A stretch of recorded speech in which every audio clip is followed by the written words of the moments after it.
Folks, here we go again. Abomination Vaults, episode 19. We're about to get started. I've got Rachel, I've got Patrick, I've got Kyle, who I often refer to as Dane for some reason. But yes, Kyle it is tonight. He's ripping and roaring and ready to go. He has a birthday tomorrow, so happy birthday, Kyle. Kyle, go ahead and introduce yourself. Character, who you're playing, all that good stuff. What's going on, my friend? Not too much. Hi guys, I'm back again. I'm Kyle. I play, two characters. I play Dane and Arthurian. Dane is a human fighter, refugee, soldier of last wall, likes to hit it and get it, headbutt things. He's my headbutting specialist. I should have picked that classification. Arthurian is my little dwarven guardsman. Likes to stick up for goblins and protect them for some odd reason. We'll have to dig a little bit deeper into that as we progress. Yes, indeed. And yeah, it's good to have you again, Kyle. Let's see how this session turns out for Arthurian and Dane. And of course, we've got Rachel. Introduce yourself, Rachel. What's going on? Hello. Everything's A-okay as far as I know. I'll be playing Althea Binley and Elias tonight. Two very spiritually connected with their deities. One more battle equipped than the other, depending on how you look at it.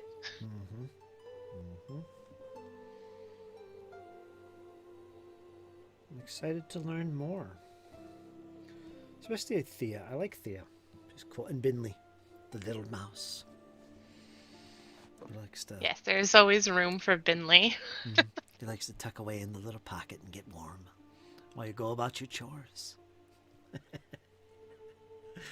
That's always fun. What do you think, Patrick? How you doing tonight, my friend?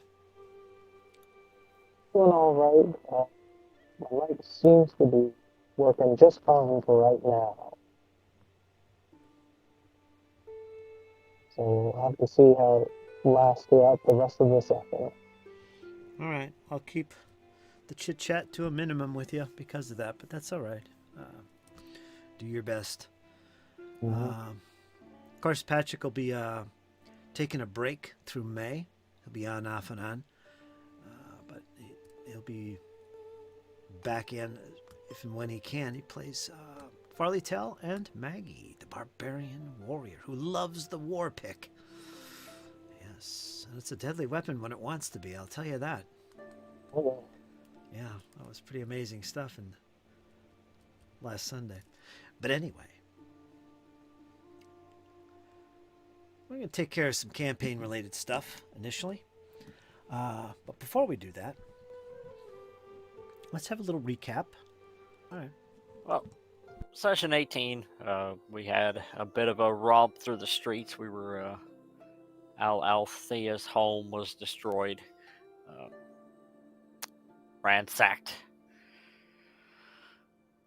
My first overall nat 20 intimidation roll that I've ever had here in Pathfinder. I was quite pleased with it. I was intimidating a very large fellow. I was going to headbutt him in the kneecaps till he gave up the information.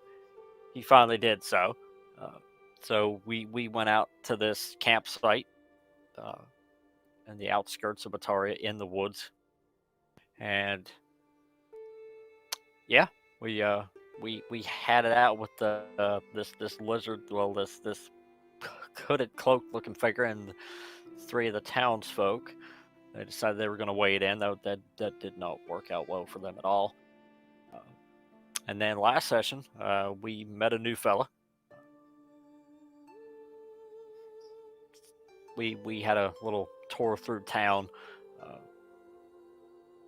Did a few smaller jobs. Magnolia was looking for a group of people to go into the gauntlight while everybody else was off taking a rest or doing other things. So ended up inside the gauntlight a little bit, just in the entry room. We sort of dipped a toe in there, so to speak.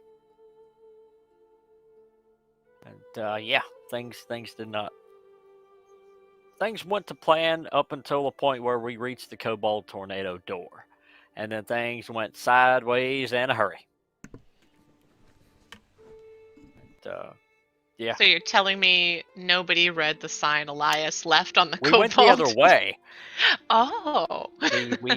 We went down the other way and came up into it. And yeah, I think Arthurian was dragging Maggie away because they were under some sort of negative incantation effect. Of course, I got a boot in the face. We're just trying to be helpful here.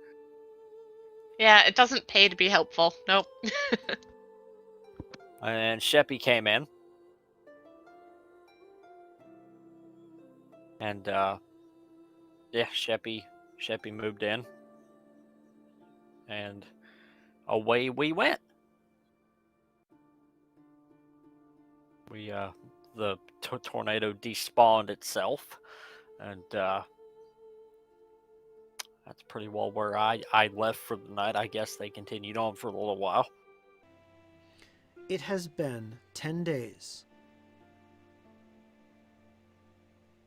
of downtime for Elias and Dane.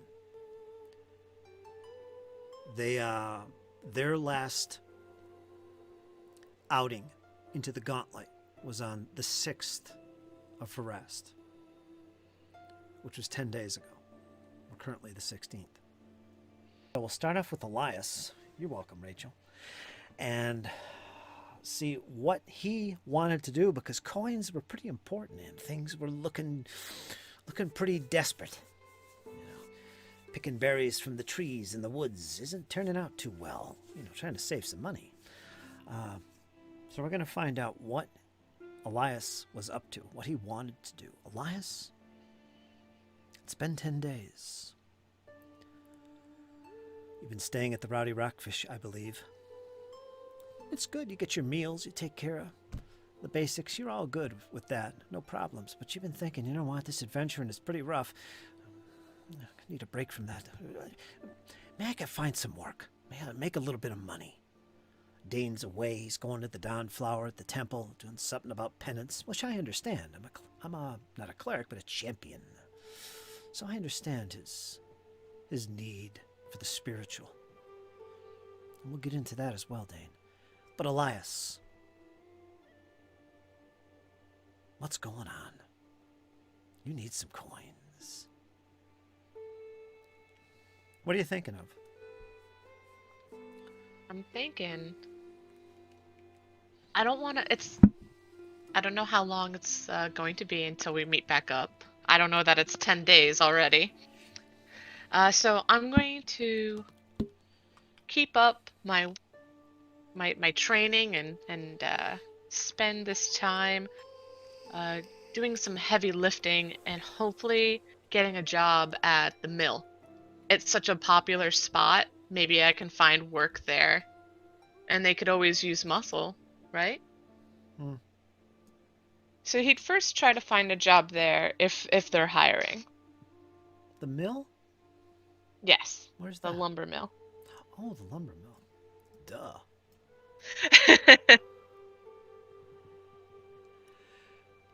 And he doesn't really know anybody in town, so he would just go straight there and ask, "Who's in charge here? I'm looking for work."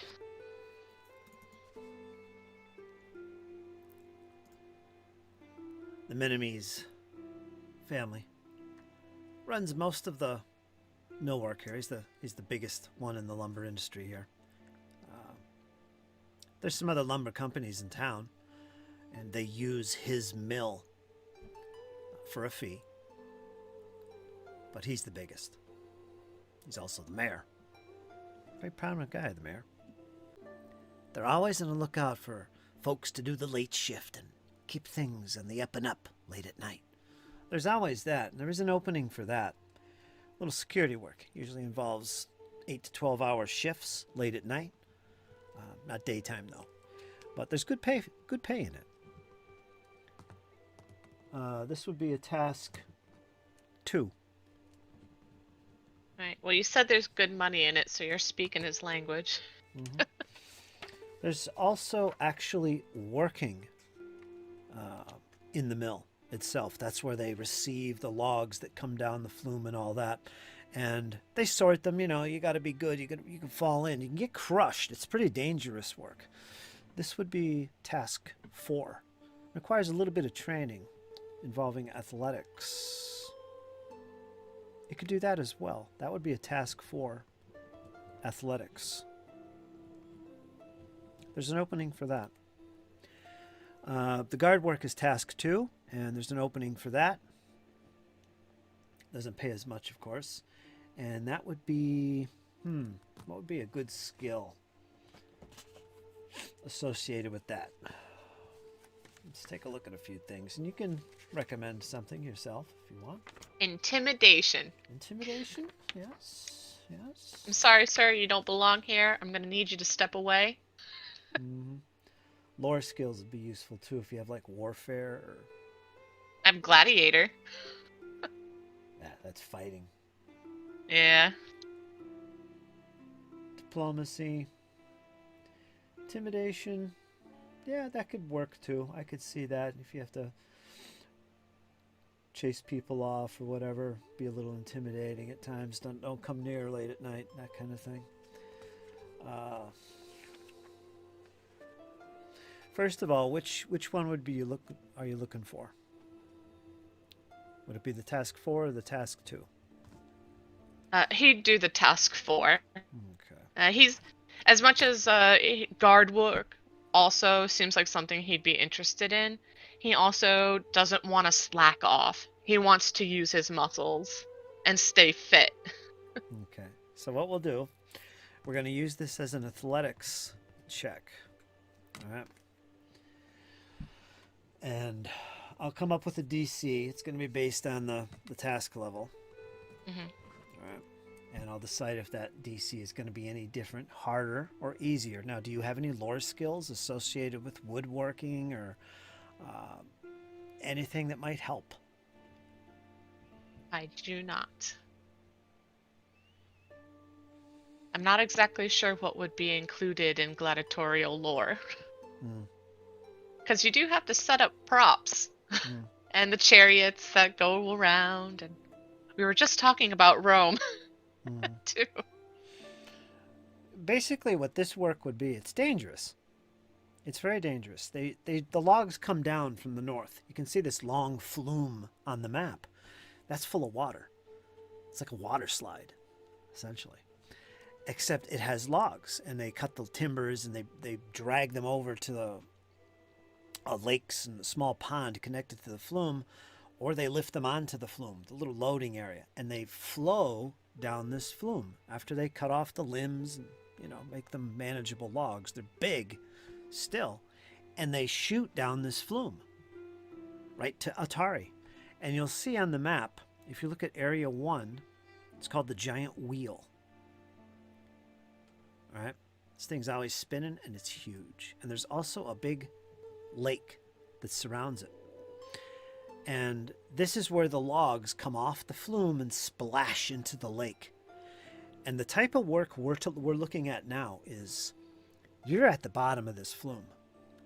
When these logs come down, you usually have these big long pikes with hooks, and all the folks down here working at the bottom of this flume, they push those logs aside, they pull them over this way, they try and organize the logs so it doesn't all clog up, and they pull them along the sides in their little boats. They push them along the shoreline, or they're carted up into the mill proper, and they'll be sawed up into pieces and lumber and that whole sort of thing. That's how it's done. That's the process. So the work you're involved with is you're going to be manning those pikes, probably in a boat now and then, and you're going to be moving some big heavy logs. So that's dangerous work. You get crushed, drowned.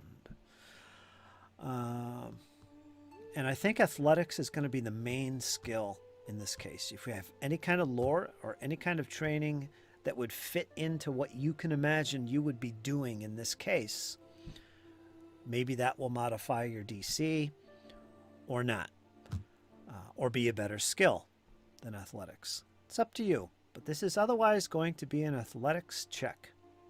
All right? I think athletics would also be the best. Other than my weapon proficiencies, there's there's nothing else listed in skills. Okay. Now I'm going to consult my oracle to give us a little bit of a random factor. Again, this is going to be a reflection of your first day's work. Okay? You're going to make this roll. So you go ahead and make a... You can make this... Make this a blind athletics check. I know it's not as fun, but make this blind. I have a DC. Okay, I should have rolled it. So, you get to the site. Early in the morning. They start early here. Crack of dawn. Nothing unusual for you. You're usually up early anyway. You try to be as sober as you can.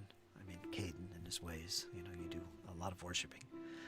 But they issue you the pike.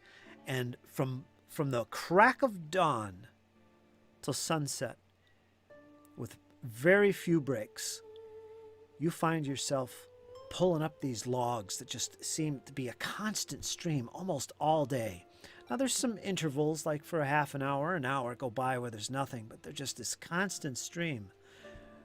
You can only imagine they must have like a ton of wood and lumber up there cut, and they don't load them all at the same time, but there's a steady loading rate going on. You can tell, because they're just sliding down there. It's dangerous work. You know this. But after about the first hour, you're kind of getting in the flow. You have a few moments. You do actually get pulled into the water. Not once, but 2 or 3 times.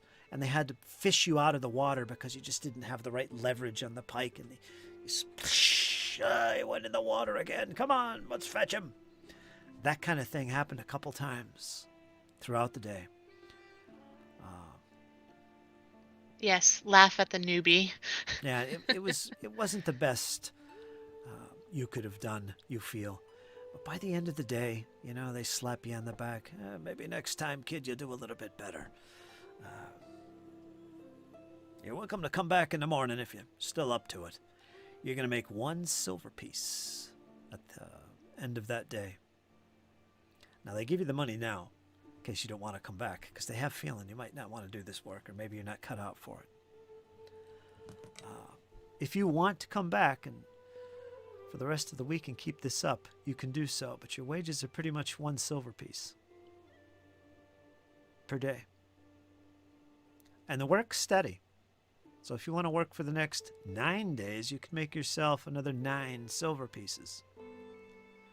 Or you can look for work elsewhere. What would you like to do?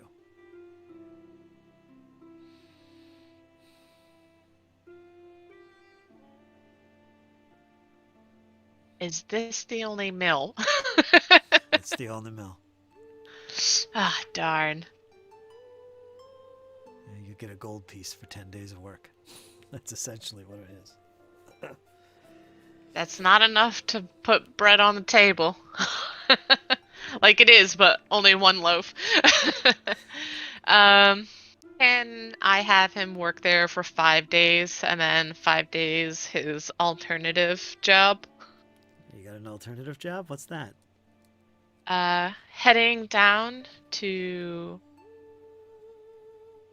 one of the bars. Probably start at the Rowdy Rockfish.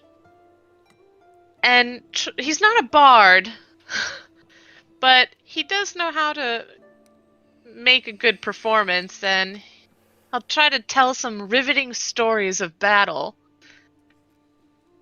Okay, performance. Staging Yes. the performance, page 238. You can look at that if you haven't already. I'll give you 5 silver pieces for 5 days of work. No problem at the mill.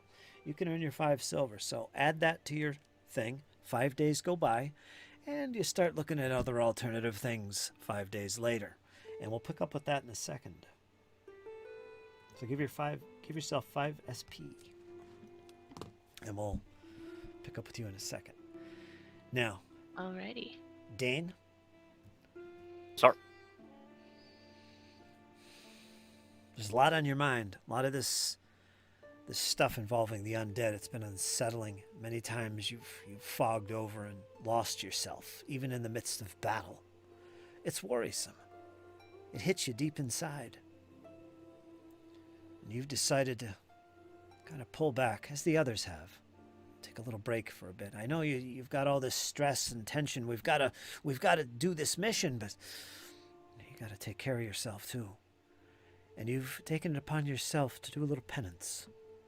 Find some kind of something to help you overcome these feelings of loss, failure, and fear. And after your first experience at the Dawnflower, and feeling the power and warmth of Saren Ray, the Dawnflower, you decided to go back. So, describe what this looks like and what you're seeking and what you're feeling, Dane. Am I talking to Vandy? If you wish. Dane will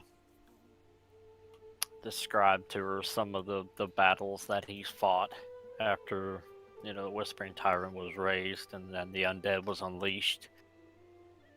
He'll tell her in detail about Millsap, where he lost Robard. But he's very picky and choosy about the information that he presents to her. She could get the feeling that there's something else that haunts Dane just as much as this one. The Whispering Tyrant. The Gravelands. Yeah. Last Wall. Terrible loss, she reflects. She knows all about the fall of Last Wall. It's been written about. There's some recent additions to the library regarding the fall of Last Wall. It's a terrible time. An entire nation was destroyed. Last Wall. The Whispering Tyrant. Evil Lich. Turning it into a nation of undeath. People were slain left and right. Villages fell, burned. It has left nightmares.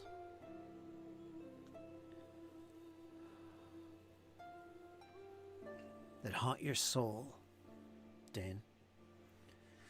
And you realize this more and more as the days go by and you visit the Dawnflower. And Vandy comforts and consoles you, as do some of the other priestesses and priests of Saren Ray here at the Dawnflower. They have recommended that your best bet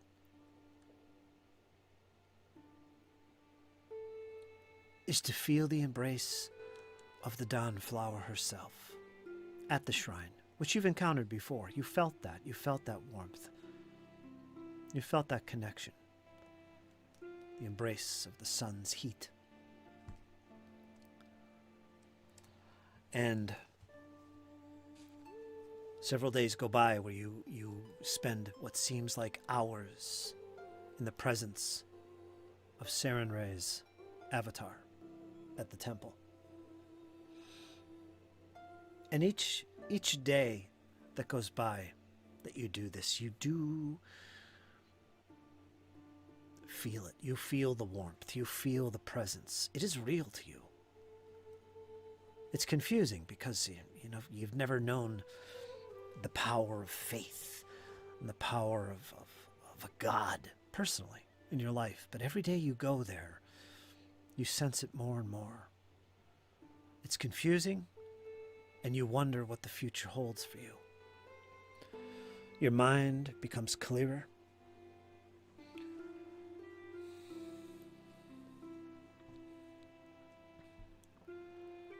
And how long do you do this? We're talking a 10-day span here. Is there anything else besides this that you do? I'll probably have Dane probably spend 4 or 5 days there, and then he would, using his soldier background, try to see if maybe he could enlist as one of the trainers for the Otari Guardsmen.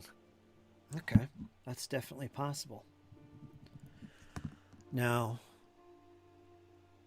going back to Elias just for a second. Elias, not Elias, Thea. Althea, Yes. at what point after the events of the ambush you laid on the mysterious man or creature or whatever that was, remember that ambush? Hmm. After the events of that, which was like I think 4 days prior to the 16th, something like that, what do you do? Were you up to anything in particular? Now you've been at your abode trying to fix your house, your tables. Several days can go by where you're still relaxing and hanging out at the abode or doing some other things. But is there anything in particular you wanted to do during those No, last? actually, Althea is going to be completely paranoid sitting in her apartment. It's been ransacked. She has no sense of security anymore. So even if she gets it fixed up, she's going to spend all of her time at the library because that's where she feels most safe. Maggie.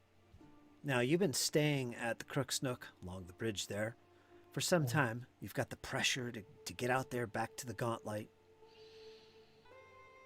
You had your little expedition with Arthurian. You met this cleric. This was on the 12th of Farast. So this is like 4 days before the end of our downtime session. We're starting the session on the 16th, so 4 days prior to that. You had your little events. Was there anything you wanted to do in that little 4-day stretch? What was Maggie up to? Was she doing anything like... If you wanted to earn some income too, you could do that. But was there anything else in particular you wanted to get done? Yes, Maggie would have actually gone to the Dawnflower, looking for, like any place where she could pray to Iomade. But she will go up to the shrine and put the war pick down at the shrine so that the base of it is leaning against it. And she'll take it like a few steps back. She'll go, "Oh, I know it's been a long time since we last spoke. Lots happened, you know. Actually got business, thank you. Met friends. That was nice. You helped protect that little one, Thea.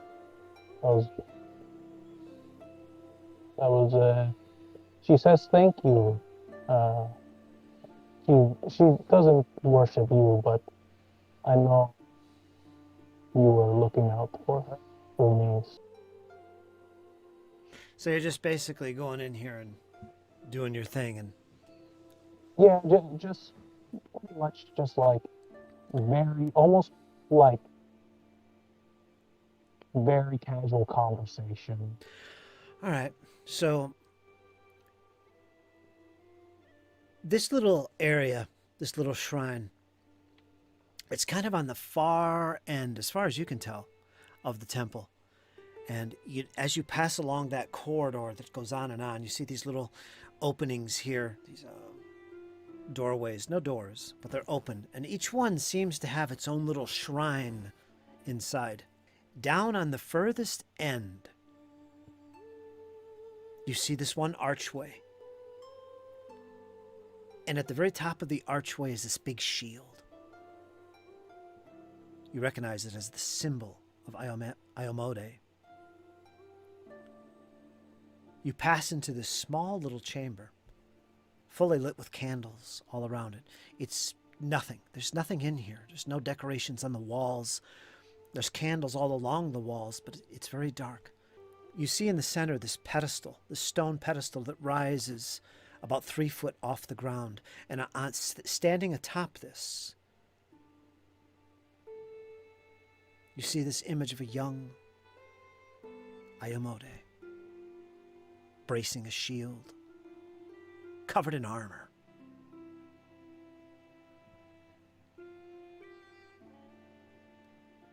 Brandishing a beautiful longsword. And you have this conversation in front of the shrine. It's just then, as you're in this little conversation, behind you, a visitor. Are you in need? And you abruptly turn around to see what looks like, dressed in a blue and white robe, obviously some type of priest, a very short cut to his hair.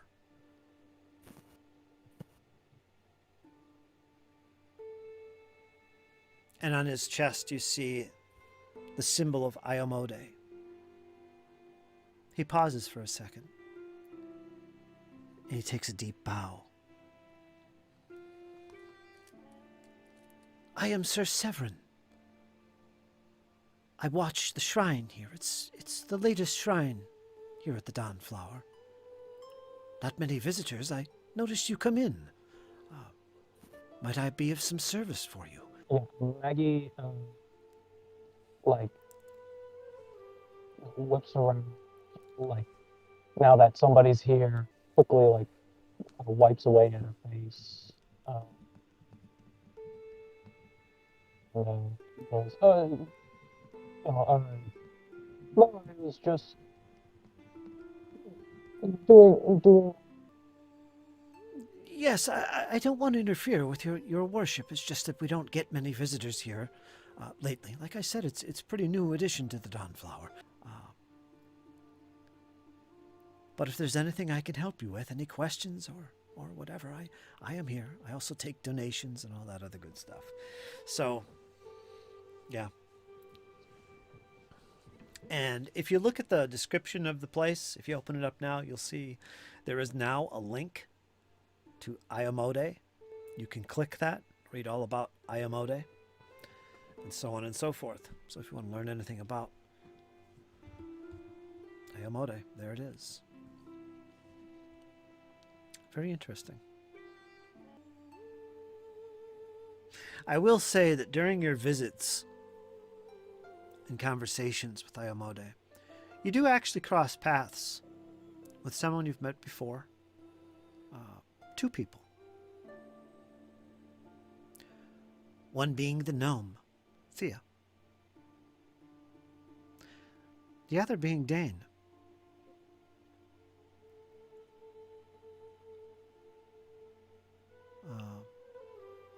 Thea, what? You see Maggie. You haven't seen her a lot. She keeps quiet to herself.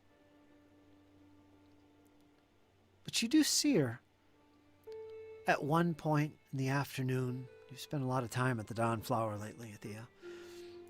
But you do catch Maggie somewhere in the afternoon. And she looks like she's heading on the west wing towards one of the shrines. Do you do anything? If I catch her eye, I hold Binley, and I take his little paw, and I make it like it's waving at her. You do. So Binley's waving. Althea doesn't want to, she assumes that Maggie's there for her own reason and doesn't want to interfere with it, but also wants to send a little gesture of hey, hi friend. And she's just using Binley as a little puppet. Aw. Maggie, Hello. I'll give you, Introvert. introverted person. Gives you a nod of formal presentation.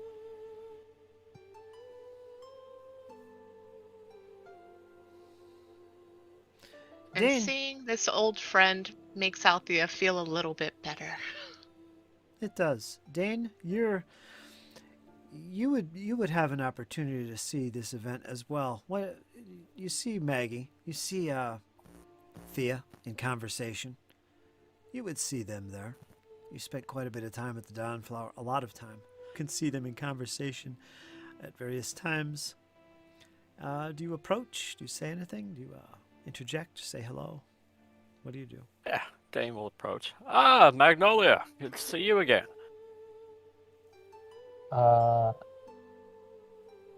Maggie will be.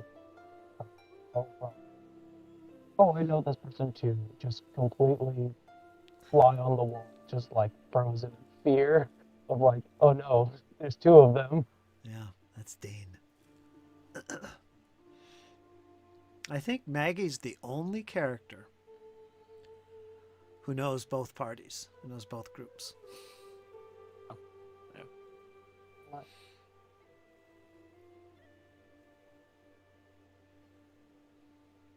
So essentially, you've gathered the three of you, found yourself kind of like in the hallway, in between the entry foyer and the library.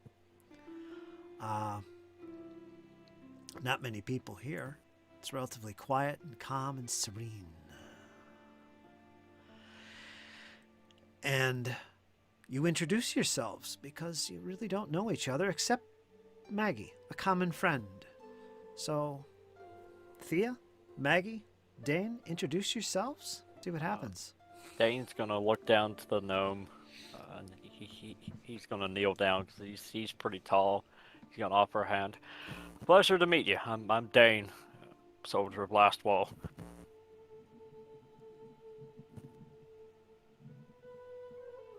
He's just a little stunned, this tall guy just kneeling down, like, hey, how's it going? I'm Dane. She's really shy. So she's just, hi, nice to meet you. I'm Althea. And she doesn't introduce Binley. She just kind of keeps it as hidden as possible, whether or not he saw Binley before. Go ahead and make a blind perception check, Elias.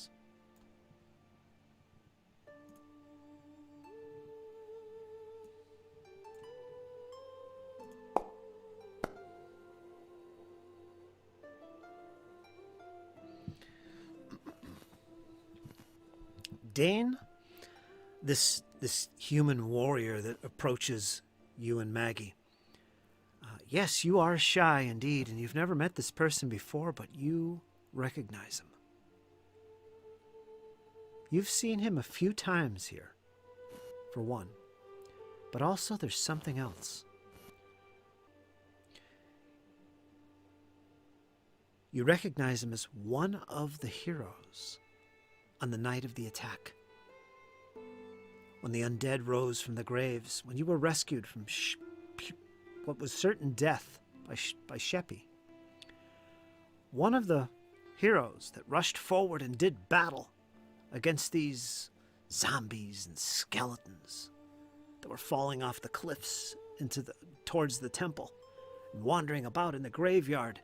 He was one of the warriors that put a stop to that. You're sure of it. You've seen him quite a few times here recently. As soon as she has this realization, her like timid nature just changes and her face like lights up. Oh my god, it's you! What? You're one of the heroes! Thank you! What? Days ago, remember? The creatures in the graveyard? I was there. Sort of. You were there? You might not have seen me. A lot of people don't. Yeah, they were indeed rising in the area. Me and a few of my friends decided to put a stop to it. Local town guard wasn't of much use. I intend to whip them into shape here in just a little while. The events of the attack, I think that took place close to 3 weeks ago from where we are right now. Weeks. Okay, so not days, but weeks. Yeah. There's been a lot of nightmares going on for you, Thea. But, I guess yes, ma'am, so. I was.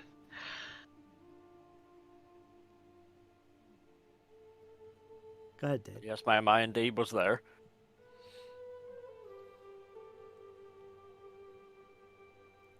Had too much dealings with the undead. I don't know what you mean, but thank you. This really means a lot to us. You're most You're welcome. saviors of the town. You're most welcome, and like I said, I hail from the region of Lastwall. It was destroyed by the undead. Oh, I'm not familiar with that. Yeah. Now called the Graveland. But I digress. Just then you hear a What are you commotion doing behind here, you. Maggie? You hear a commotion behind you suddenly. And there's someone entering in the foyer, the entry chamber. You hear the doors. Well, you don't hear them. They're silent. But you see shifting of feet, and you hear the shifting of feet. And you turn about and you see... Thea, you recognize a little halfling.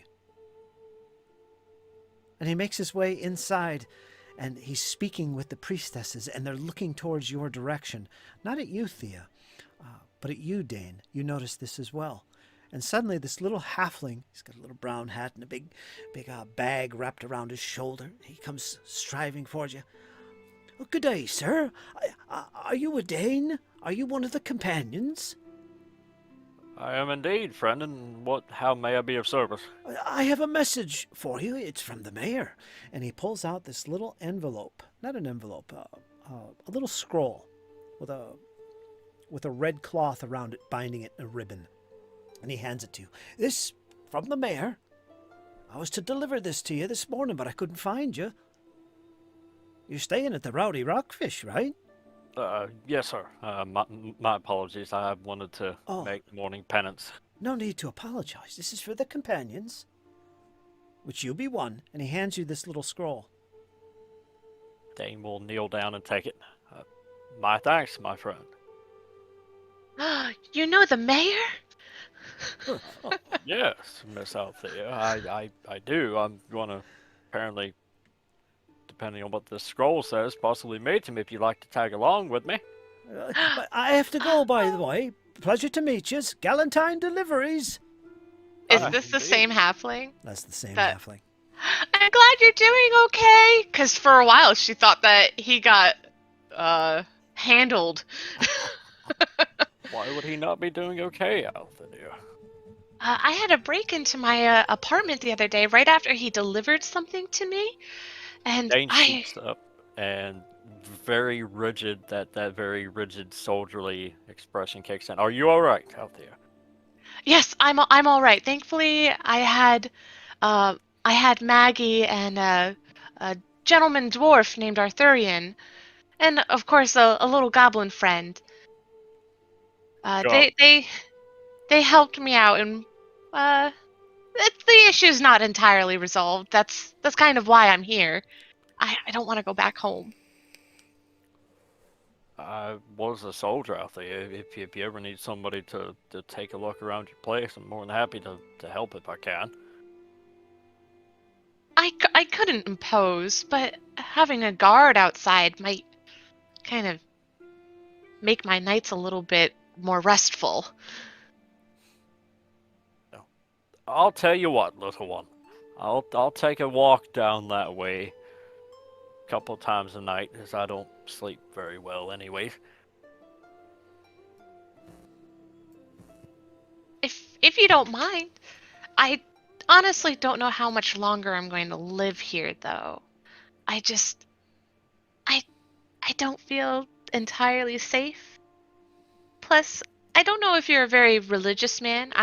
Did she see him come from Saren Ray's corridor?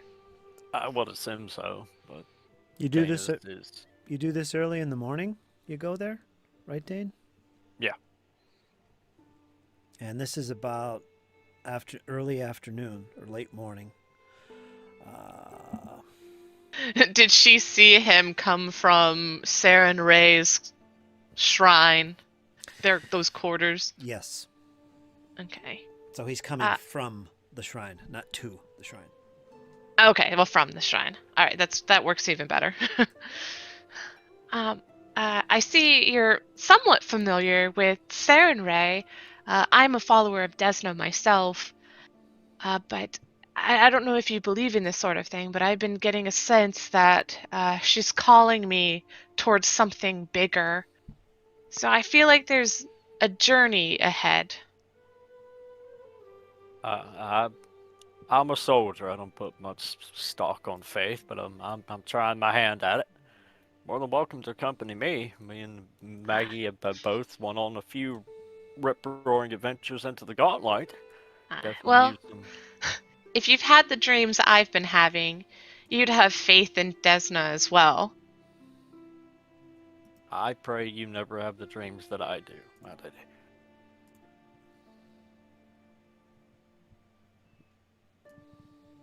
I will help you out as much as I can. And like I said, you're more than welcome to accompany me to the mayor, if you so choose, or if you're not busy. Well, I'll be at the Dawnflower, so tell me whenever you're going. And I've always been curious as to who the mayor is. I've lived here a while.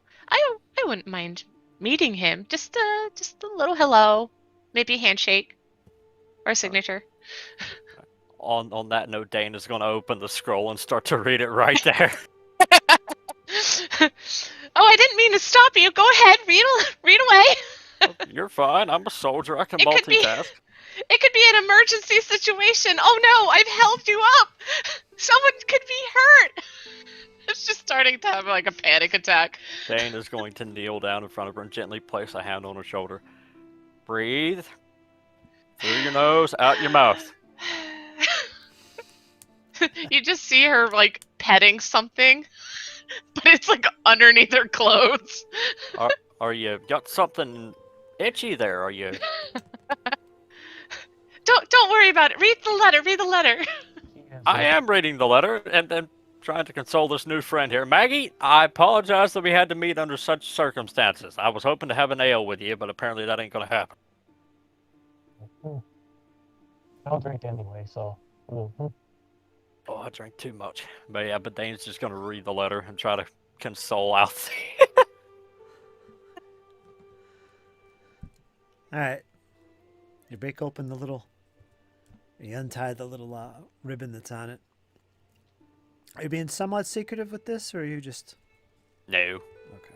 Not at all. I'm a soldier. I don't do anything secret except for sneaking through hedges. I shouldn't have said that. Mm-hmm.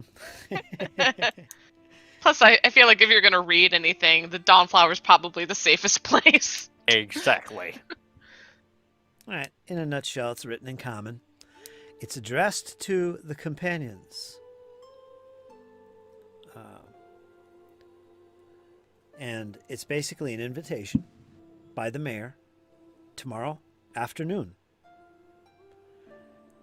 for a meeting with those of import regarding the gauntlight. And that's essentially what it says. You kind of get the gist that it's kind of like, oh, they probably want to know what's going on or an update or something, something like that. But it's an invite to the companions. The companions, of course, is Dane, Elias, Valifor, and Farley Tell, and I believe Maggie.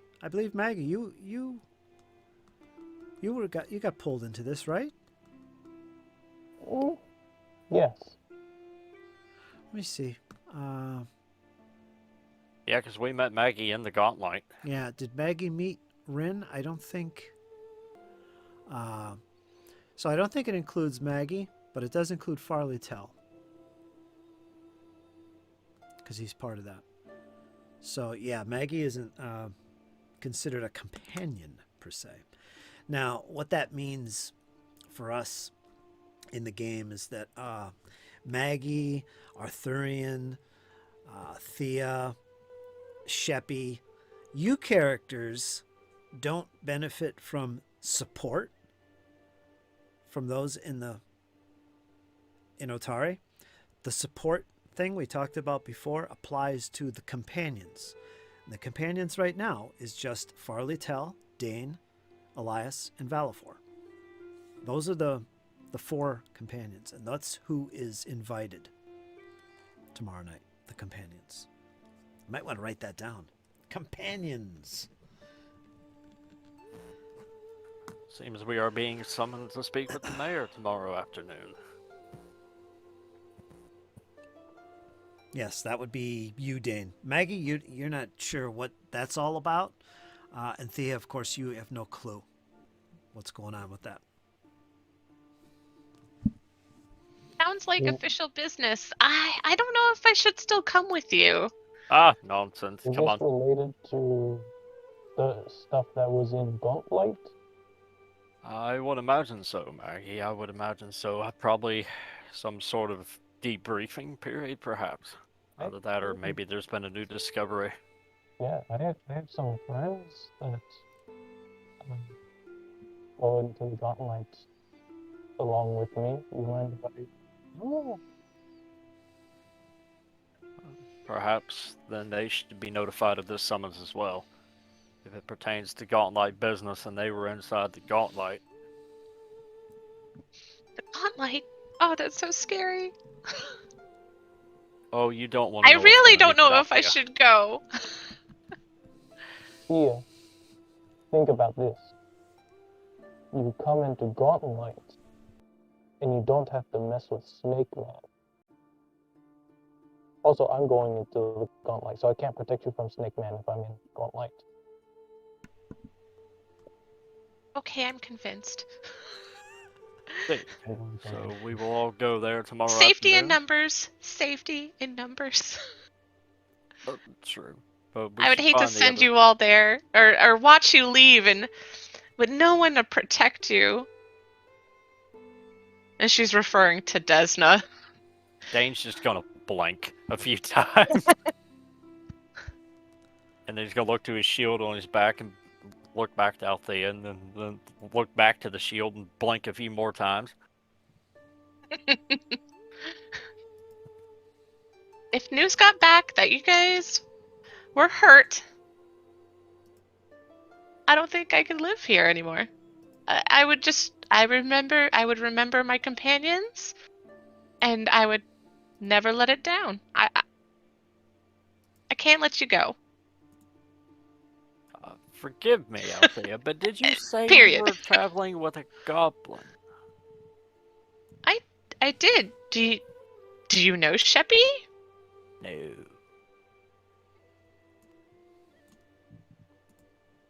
No, unfortunately, I've not had the pleasure. Is he like the rest of the goblin kind? No, Sheppy's much nicer. Sheppy's the one who saved me that night. I see. Good. I was afraid I might have to have a conversation with the little fella.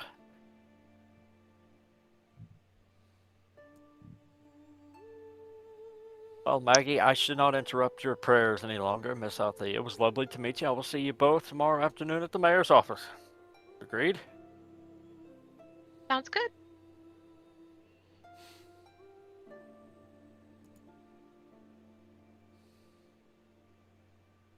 Dane is patiently waiting for Maggie's response. Wow. Oh. Okay. Hmm.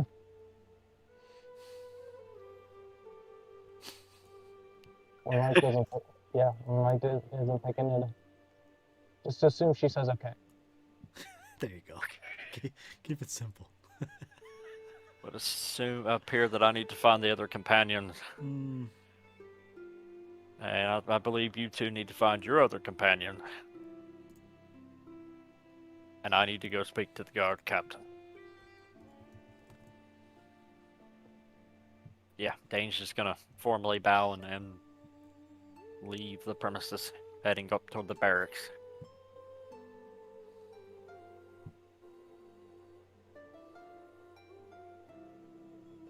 okay, one moment. So the meeting is set for the next day, in the afternoon. And I assume, Dane, you go around and find your fellow companions Yeah, he said he was going to go find them. Perhaps visit Rin to find out where Farley is. Really don't know where he lives. He doesn't stay at the Rowdy Rockfish, although he does every once in a while. He pops in. He's been up to something on his own.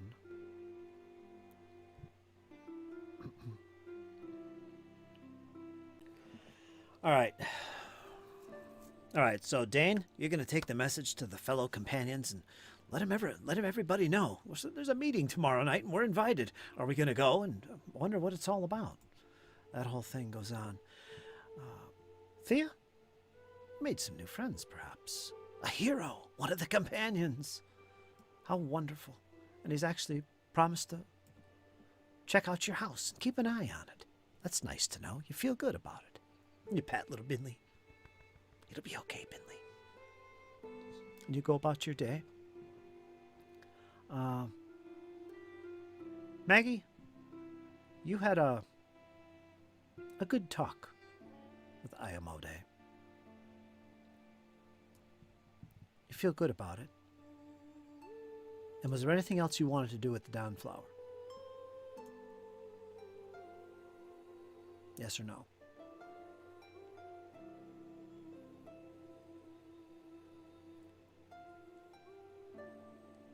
Did Dane invite you, guys? Yeah, Dane invited Yes. Althea and Magnolia, yeah. All right. And Okay. then he also extended the invitation to Althea's friends whenever Althea mentioned them Yeah, going to the gauntlight. it kind of makes sense. Well, kind of. I don't know about Thea. She's never been there. But she's all about wherever destiny leads. And maybe this is what she's fated to do. Sheppy is in a lot of contact with Arthurian. Those two are getting along pretty well, actually. I'm sure Sheppy would be invited as well because of Arthurian. So yeah, I can imagine everybody coming along and seeing what's going on with this meeting. Thea, out of curiosity more than anything. Arthurian, probably more out of concern. Like, what is going on here? There's a lot of talk about the mysteries of this gauntlet. I was up there and looking it around. It's a pretty weird place, but well, yeah, I'll come along. And Sheppy, you come along too. Yes, dwarf. And off you go.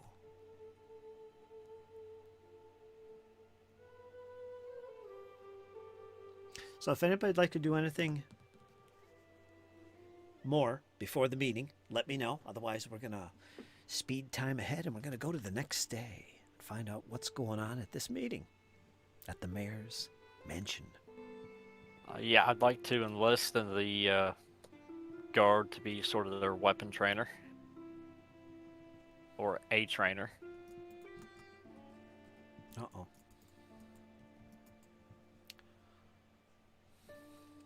Oh, yeah. I forgot about that.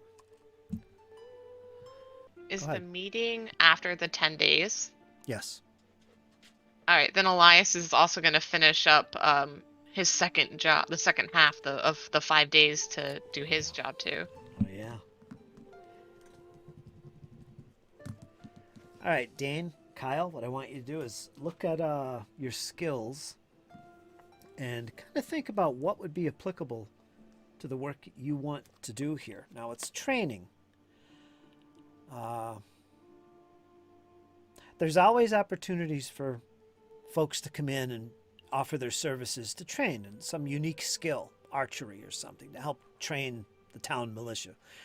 And once you decide on something you want to focus on, I'll roll for the availability of it, or at the very least decide what that task level will be.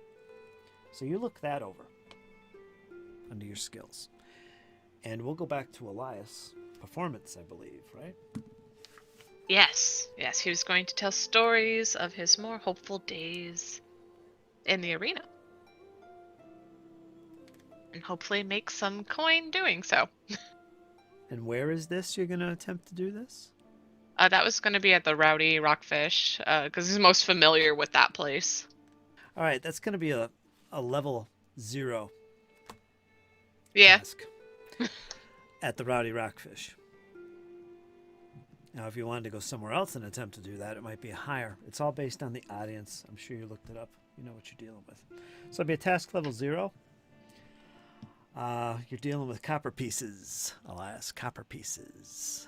But if That's it's fine. He doesn't think he's gonna get into a bar fight, and it beats falling into the chute down at the lumber mill. yeah, that could happen. All right, you're gonna make a blind performance check. First, describe for me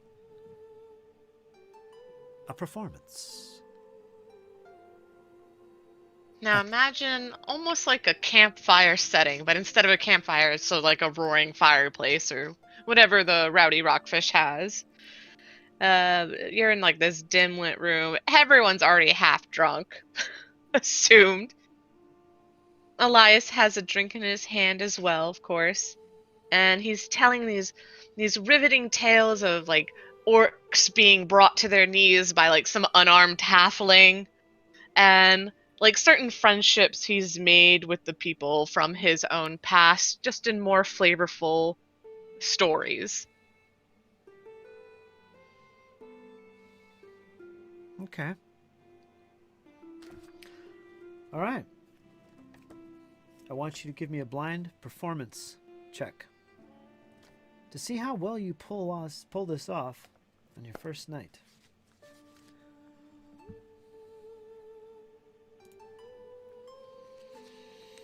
If I fail, it'll be much like real life when I try to tell stories. Mm. Okay. All right. Let's see what happens here. 5 gold pieces. That was pretty good. I like that. That was interesting. I liked it too. What do you think? It was pretty good. I don't know. It was terrible. No one listens to you. Yeah, it was good performance. We liked it. You got yourself 5 copper pieces. Pretty good performance. If you would like, for the remaining 5 days, you can continue this every night at the Rowdy Rockfish, earning yourself an additional 5 copper pieces each night. He will continue his stories each night with a different continuing story, hoping to get the same people to come in. Okay, that's a good point. I'm going to roll a die for this. Thanks. Come back tomorrow night, grab a drink, and hear the continuing tales of Elias the Gladiator. All right. And friends. Okay. You can make 25 gold pieces in total for the 5 days. Jeez Louise, you said gold or copper? Copper pieces, sorry. Whoops, sorry. Okay. I also made a roll for Brolo to show up, but that didn't happen. Anyway. Aw. Then Arthurian waddles in behind him. Hey, you want a rematch, do you? Yep. I imagine, is there anybody else here at the Rowdy Rockfish that frequents here? I don't think so. Not Arthurian, not Maggie. Well, Maggie off and on, but you met Elias, or no? Yeah, you know Elias. Yeah, she met him when he jumped into the river. Yeah. He's the crazy cook that likes to go for a swim. Yep. Taking falling damage, minus the depth of the water, blah, blah, blah. We never did that. That was okay, though.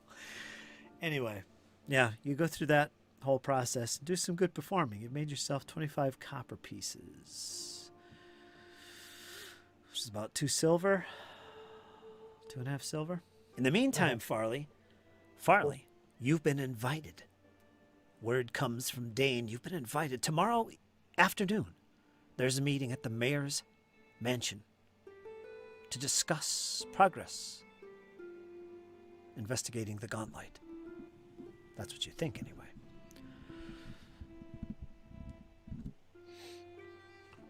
And let's go to Dane before I forget. Okay, Dane, what'd you come up with for a skill associated with Athletics. I'd like to be their grappling trainer.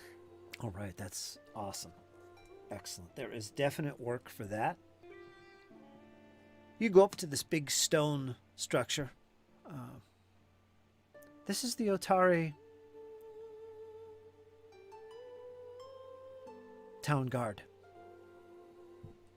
building. What's the name of it? The Otari Garrison. It's a big stone structure. In the back of the building, overlooking or up against the cliff edge, you can see there's a little archery range. You also see some dummies. They obviously practice, because this isn't just the town guard. This is the militia. This is their defense force. You get that impression.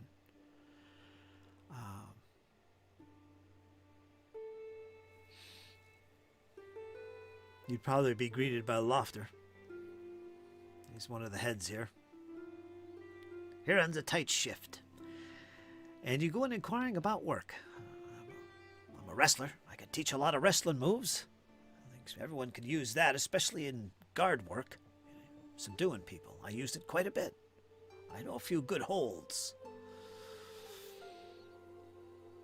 And, he says he agrees. You make a lot of sense. What's your name again? Dane. Yeah, make a lot of sense. I'll tell you what. We'll make this a task 2. And for the next 10 days, with a task 2, if you show up here for a few hours every day, do a little training, there'll be some recruits, generally about a half dozen or so, that you can try to train and see how well that works out and how effective you can turn these citizens into professional wrestlers. All right, so what I'm going to have you do is I'm going to have you make a blind athletics check.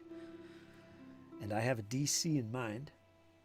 It's based on the task's level with any modifiers. I think it rolled. I see it. Okay, I got your roll. We're going to look at the task level. And you are trained in athletics, or are you expert? I'm an expert. You are. Okay. You do competent work. You see a lot of promise in some of these fellows. In fact, some of them might even go on to be able to teach and instruct as well. 10 days of learning to grapple with Dane. Turns out pretty good. You earned yourself 3 silver pieces at the end of your first day. If you want to do that for the full 10 days, you can do so and earn a total of 30 silver pieces. That's 3 gold.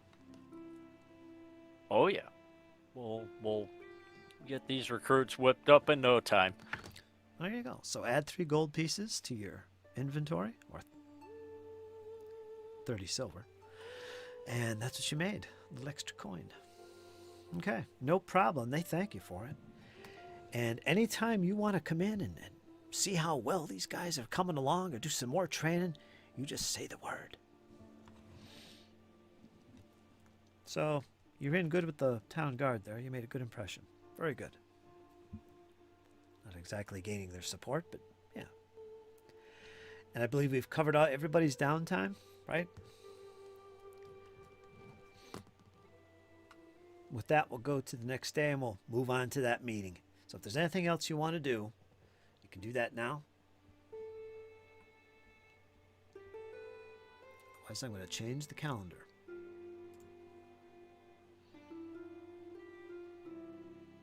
Okay. Boom. Next day, the 17th, Oath Day. Frast.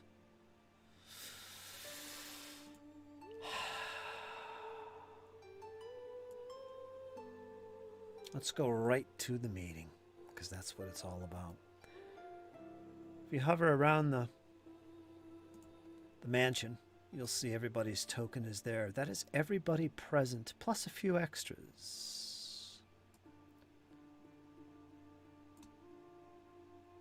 Including Binley, he's there. I didn't drag his little token, did I? He's just a little guy. Where is he?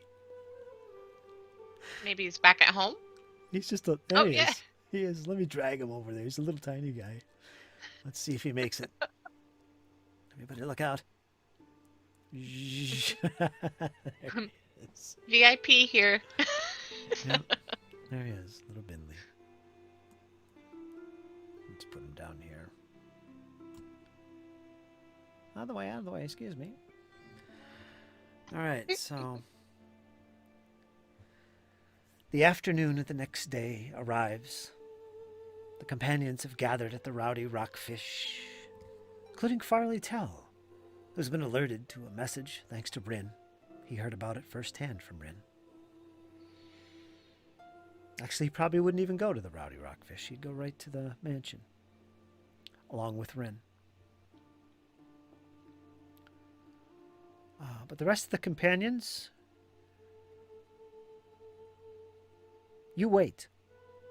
Dane says, wait, we have friends, new friends. I'd like to introduce you all. About an hour goes by, and you see a dwarf come into the Rowdy Rockfish alongside a little goblin. Never seen them before. But they recognize you, Dane. Because right there behind them, there! You see Thea. She's so small, she was like hiding in the back behind the dwarf, who's so wide and big and strong. You can tell right away. She pops out and points towards Dane, and they all look in your direction and make their way over to your table, gathering greetings, well met, and all that goodness. I won't make you role play with yourselves, but there you all are. You've gathered, you introduce yourselves, and it seems warm, cordial, although Thea's a bit quiet and hesitant. You can all make your way off to the mayor's mansion, which stands above the cliffs on the east side. Elias, you know all about it. You were just up there working behind the place, is the mill, which is well within distance of the mansion. You make your way to the mansion. Beyond this big iron-gated compound, you're invited in. The gates are already open. Servants rush forward. Come this way. And they bring you inside the main entryway. What would be the west wing of this cross-shaped mansion is the entryway. You come into this large room with all kinds of paintings and tapestries, this entryway. And there you see one of the servants. Come to the meeting. You are all welcome. You are the companions. Come, right this way. And you're led into a much larger chamber. It feels like you're now probably in the central location of the mansion. You can see there's a north and a south and an east and a west wing to this place from this location. And you proceed further to the east. The side closest to the mill. And there's no doors here, but there's just grand entryways. And you enter into this one large chamber where there is a big dining table. It's beautiful in here. There's all kinds of plates laid out on this big dining table. Mugs, ales. There's a big fire on the left. A big hearth, stone hearth with all kinds of ornamentals and vases all over decorating the walls and on the shelf of the hearth. To the right, you see book shelves upon shelves that go as high as the ceiling. A great ladder with wheels on the bottom to kind of shift around and pull at different books. Welcome, my friends, the companions, and your friends, I see. Who would these new folks be? And this is the mayor speaking as he greets you. And at this point, Sheppy, Arthurian, Maggie, you all introduce yourselves as well as friends of the companions. He looks a little bit off and concerned about these new faces that he's confronted with. But just then you see appearing from the shadows, towards his right, steps forward this tall, horned, long, silvery hair, eyes glazed over and white. It's Rin. Most of you recognize Rin. She initially is the one that brought about this quest into the gauntlight. She steps from the shadows and stands alongside the mayor. It is okay, Mayor. They are friends of friends. So I've been told. He looks back at the party arrayed before him. Well, come, everybody, take a seat at the table. There will be some dining. And we will discuss what has transpired at the gauntlight so far. And you all recall, Dane, Farley Tell especially. You keep track of these things, Farley. You know all about it. It's been about 10 days. You haven't really kept in touch. And you were hired, the companions that is, for 50 gold pieces each to solve this dilemma.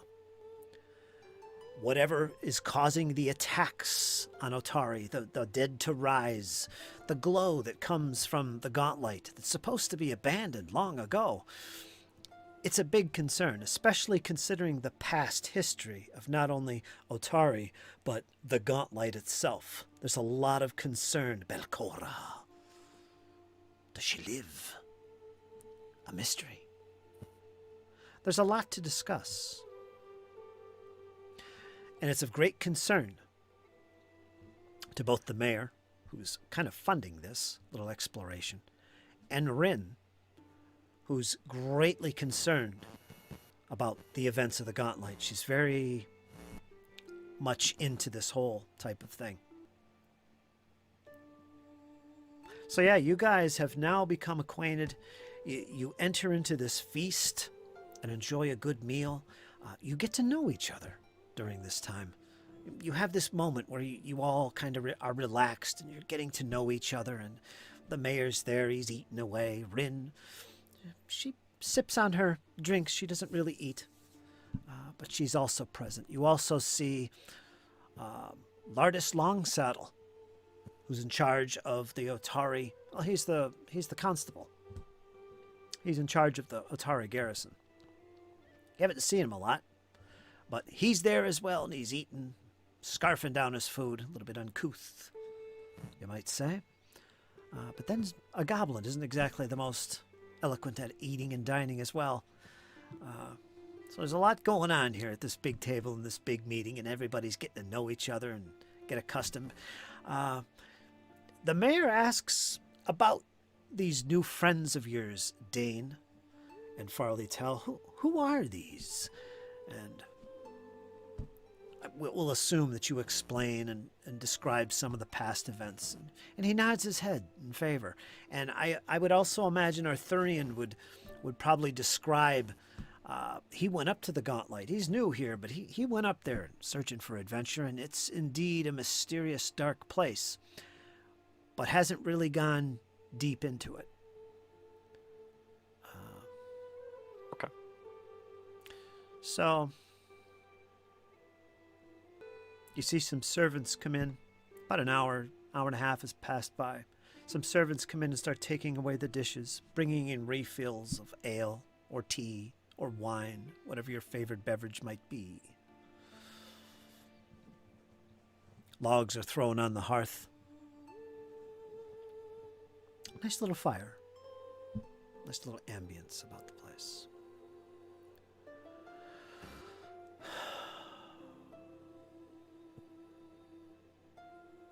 The mayor leans back in his chair, cup in his hand.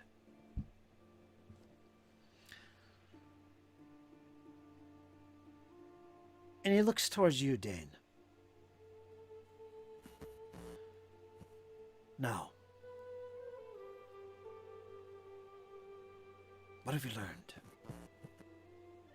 What have you learned about the Gauntlight? And with that, there's a silence that fills the room. All eyes turn to face you, Dane. Dane, not being well adept in political circles, will stand up to address the crowd. Mayor, sir, we indeed have made great progress in the gauntlight, but it appears as though we have driven the threat away from the upper gauntlight. We went clear to the top, but there is still a lot that we do not know. We've begun to descend down deeper underneath the gauntlight.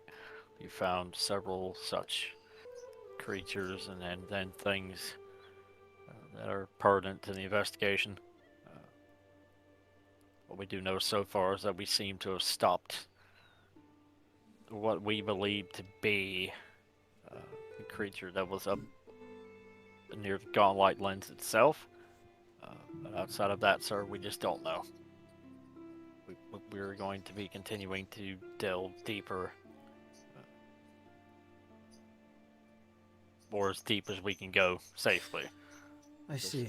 I see. You understand, I'm giving you all 50 gold pieces apiece. This is costly for me. You bring in new friends. Can we trust them? Sir, if I may be so bold as to speak plainly. Please do. I know that not many of you here know me, but I was a decorated soldier of Last Walk. And I trust my people. Lias, Farley, Valifor, Magnolia. My newfound friend Althea, she says they can be trusted. Follow the soldier's intuition. I see.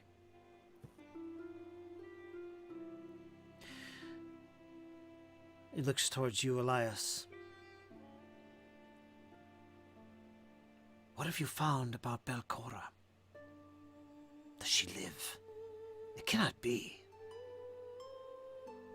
We don't have any solid proof, but something involved with Belcora is definitely happening here. Or so he believes.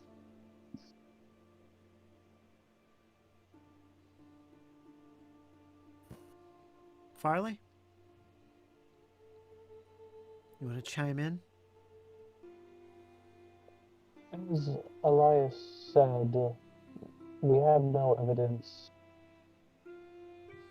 to conclude whether or not the core is dead, but from what we've seen, it seems to be leaning towards that she may have somehow survived. Survived? It can't be. Althea. It all seems confusing and somewhat scary. You start to question and second guess coming here. You're not sure what Desna is leading you into. Names like Belcora. You've heard about the stories of Belcora. Who hasn't? You've lived here for some time now. This is the first you've heard about that. Belcora alive? What's going through Thea's head? A lot, all at once. Binley's just binge eating the food off of her plate. He's a familiar, but that doesn't mean he doesn't have needs or wants. Yeah, she's overwhelmed by it all. Meeting all of these new people, being involved in something bigger than just waking up and going to work for the day.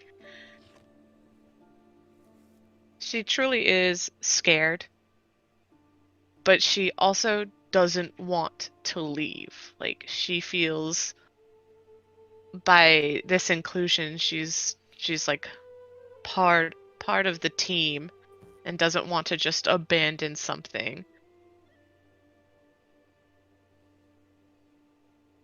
And in your thoughts, suddenly, the silence is broken as a plate smashes to the floor. Everybody looks around. There, under the table, Sheppy. Everybody looks under the table, and there's Sheppy, who's... Sheppy hungry. Look for adventure. And he goes on eating. Will, don't bother with the plate.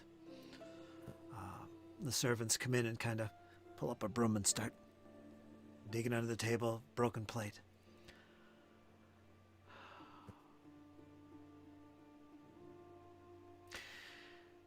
You're seated next to a very mysterious person. Arthurian. To your left, you're closest to the mayor, but directly to your left is this tall, red-robed, horned maiden, if you'd call her that some have referred to as Rin Savixi. You can't help but notice her. Very tall. Again, the eyes. She's just seated there with a little cup of tea. It smells good. Some type of herb. You can't help but be drawn to her and look upon her face. Mysterious face. Again, the eyes whited over. No pupils. Staring blankly forward towards the center of the table in front of the mayor. What are you thinking, Arthurian? This new bunch of friends you've come across, the gauntlight that you've encountered so far, what Tandy, your friend, mentioned. What are you thinking right now?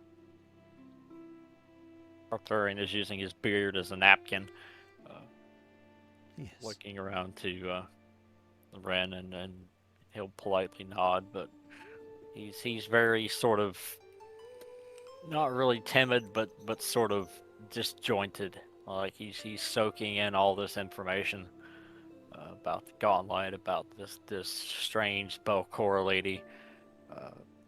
He assumes it's a lady.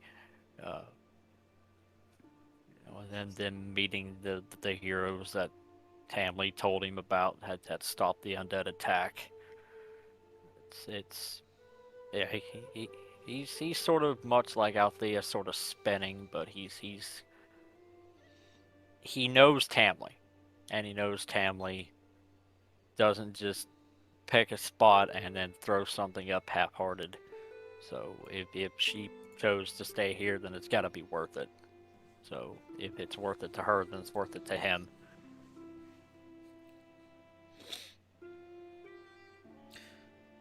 On the lower end of the table, opposite of you, Arthurian, and to your right, towards the entryway, furthest from the mayor's seated position, you hear a cough and a look of recognition. As your eyes turn towards the noise, the cough, you see, seated there, a familiar face. Someone, don't know their name, but he's one of the town guard. He was one of those, in fact, that you remember, arrested you the night of the brawl with this so-called Brolo. This gentleman right there. Arthurian will wave to him. Top of the afternoon to you. He cheers towards you. Same to you, dwarf. I remember you. Thank you. The whole of your guardsmen remember me. Do indeed. You spent a night in jail for that. He stands up from his seat suddenly, with a mug in his hand. I can attest to the dwarf. I feel he's trustworthy. These new companions that join, I would stand by his side. You're kind of taken aback by this, Arthurian. It was totally unexpected, but you feel good about that. Arthurian will raise a mug to him. And everybody raises their mugs together. Except Thea.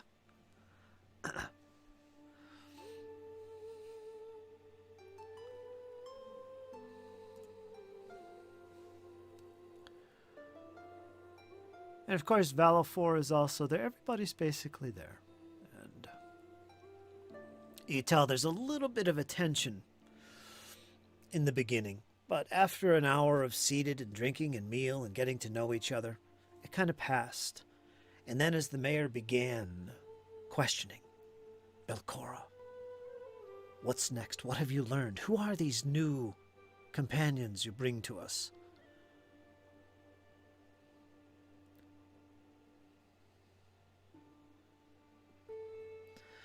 It's at that stage. Another hour goes by. That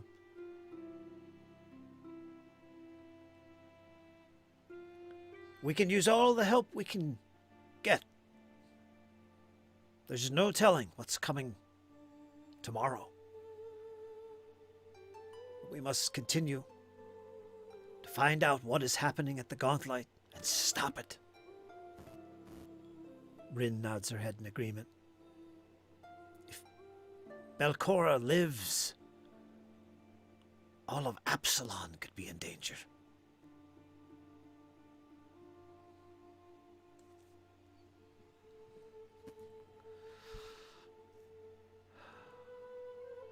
I shall welcome the new companions into this quest mission. Your charge will be as the others. You'll be rewarded for success. 50 gold pieces. Completion of the task. The gauntlight must be investigated. Belcora must be subdued, destroyed, killed, whatever. If she's even part of it, which I still cannot believe. Just then, Rin stands up. Yes. We can use all the help we can. She must be stopped if she lives. But the first thing we must determine is if she is indeed alive.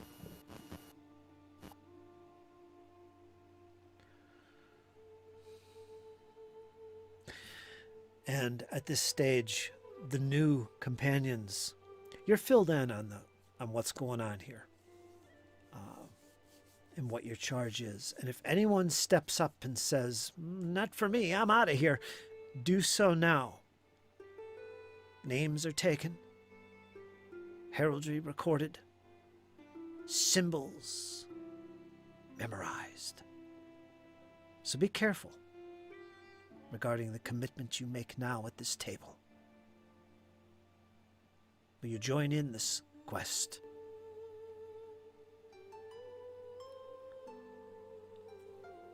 Thea, all eyes fall upon you.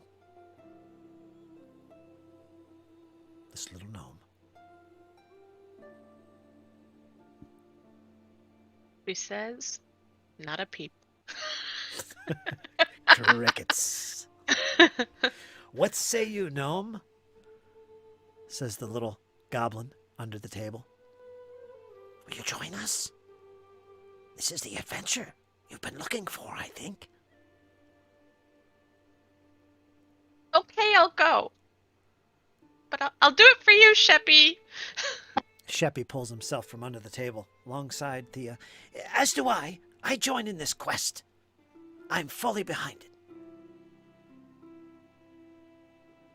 Valifor slides his chair back, stands up. I, too, will be counted in this. My sword will take care of the threats that face us and protect my friends. I've been to this gauntlight.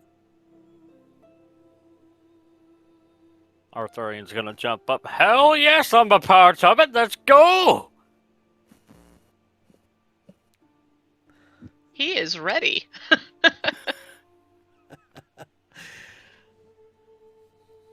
Farley tell it all looks so uncouth. Humans, dwarves, goblins. What's next, you think to yourself? You've been in the back scenes. You've been speaking with Rin off and on. You've been talking a lot with Morriblin. You've probably learned a few things. You know what's up ahead. And of course, that mysterious gnome, that rapscallion of sorts, what was his name? Ronaldo! Hmm. The memories come into your mind. There's a lot at play. As you look over this new cast of characters, Every face party gets less and less dignified. yes, it does. You know what? Diversity makes us stronger. Embrace the chaos. You say this to yourself, of course. Yeah. And okay, that's pretty much the scene. You've brought yourselves together. You're all in agreement. We're going to do this. We're going to do this. That's a lot of coin for one thing. Elias is really excited after getting a few coppers for telling tales. Yeah, it's looking more appealing every day. Got to get back to work on this. But the rest of the meeting can go. You can ask me whatever you want. But we'll just assume, you linger on for a bit. There's no push to get everybody out of the building. Come on, we got to make for a new crowd. Everybody out. Whatever you want to ask. Lofter is here. Rin Savixi. Lardis is here, as well as the mayor. And our full cast of companions.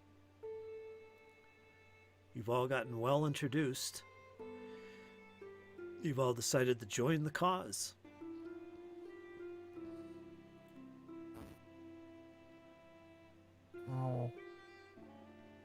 Farley would like to ask the mayor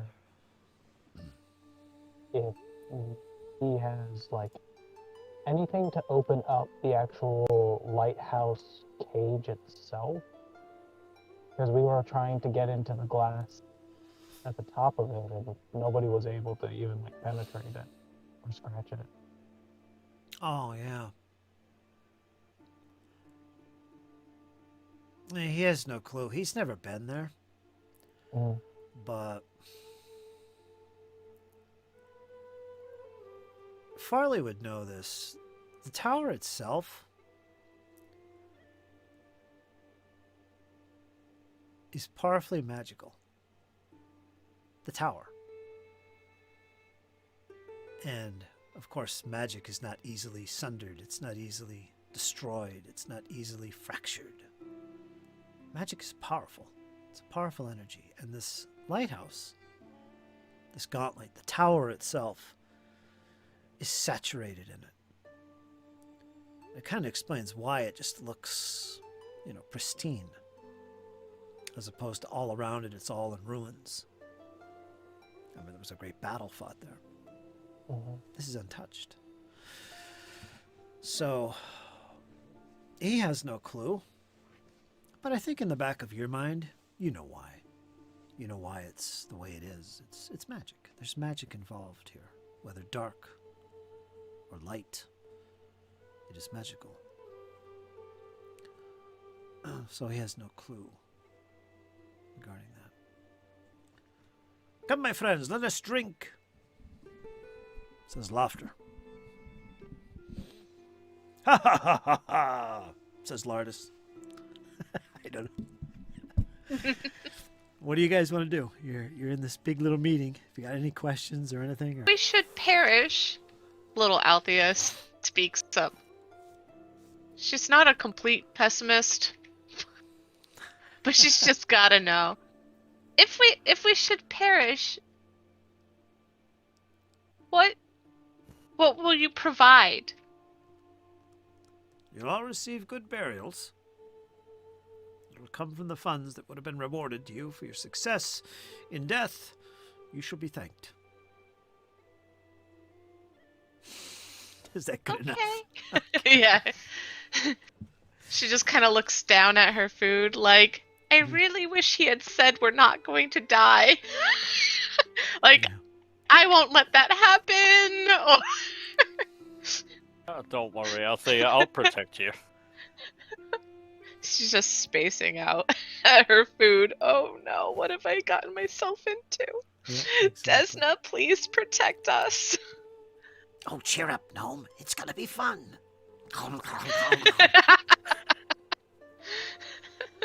She just kind of takes her plate and gives it to Sheppy. She's like, I don't even think I can eat anymore. I've lost my appetite. I'm so scared. He pauses, his eyes widen up.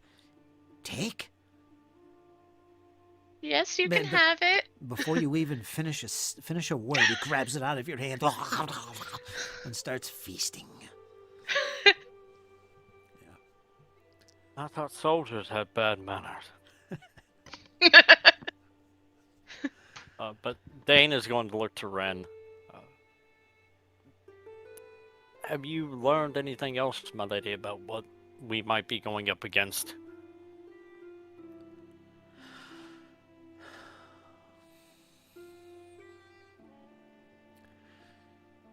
She's pretty much dependent on you for what she learns. She doesn't really know more than she's already told you, and what you might already know. However, she has yet to consult the stars, for one, and see what the stars have to say. But she will do so when evening falls.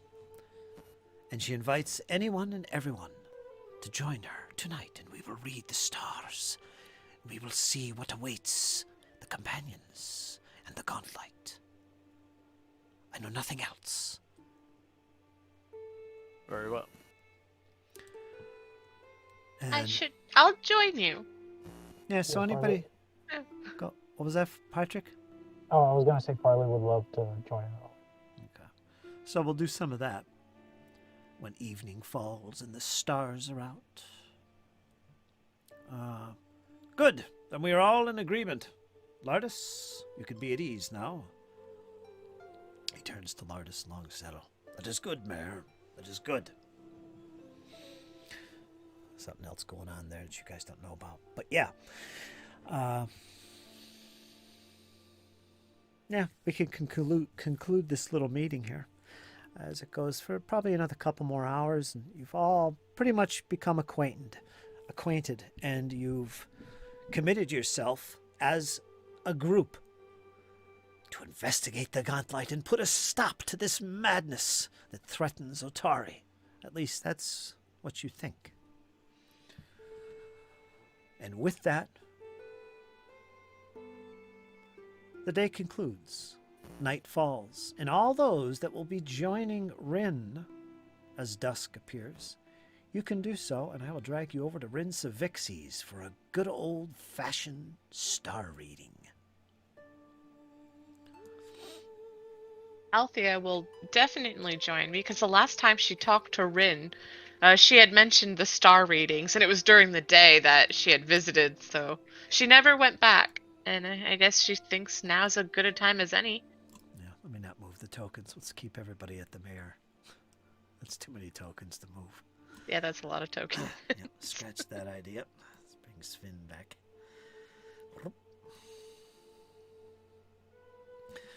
All right, well, we can do that. That'll be fun. Let me pull that out because that's some special stuff. So who's going to gather at Rin Savixi's? We'll do some star reading. Yes. Dane. Dane. Farley. Both Althea and Elias. Of course. And Binley. Can't forget Binley. Binley's always there. Slink. Oh, yeah. And if the rest of the characters want to join or do something else, tell me now. Farley, you're going to go over here. Link. Sheppy too. Everybody knows Sheppy in town. That's why they put up with him. But yeah, the meeting concludes. You leave the compound, the mansion, with promises of reward, with deep concerns and fears, sprinkled in a little bit of excitement, especially in the case of Arthurian.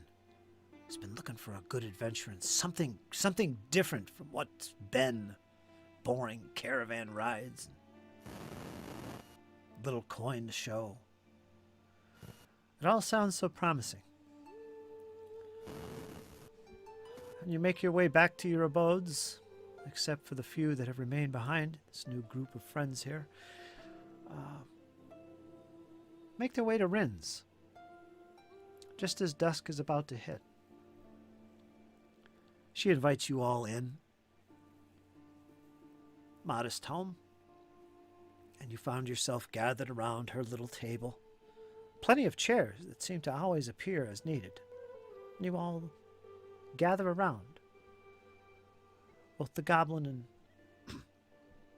and Thea are fully seated on these human-sized chairs thanks to a little ladder that drops down from the chair. And they could step up into this human-sized chair. It's beautiful.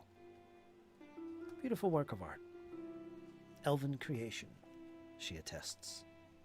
So anyway, how this works, it's pretty cool. She makes a astrology check, skill check, a lore check, basically, against the party's level.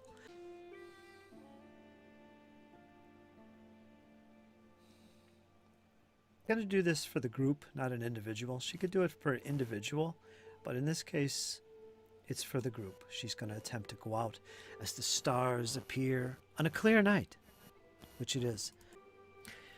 She invites you all into the back garden. You all pick up from the tables. And thanks to that little step for Sheppy and Thea, it's easy to get down. And you all make your way into the back garden. And here it is beautiful, especially on a starry night. And you see that in the center of this garden, there's this round, low stone wall. It's a circular. It looks like a well, but it's not. There's no water in it. In fact, it's actually got some little plants in it. It's nice. But you notice that in the center of this mound, it looks like there is this globe. Maybe an 8-inch round, clear, white clear globe. And it looks to be setting inside of a little stone bowl. It's hard to see. It's hard to notice unless you were actually looking at it. But as soon as Rin steps outside, she advances towards the center of this garden. And here at the base of this little stone circle wall with little flowers, you notice it. Her eyes glance down at this little globe. And just within seconds of her doing so, you faintly see a glow. A white glow to this globe.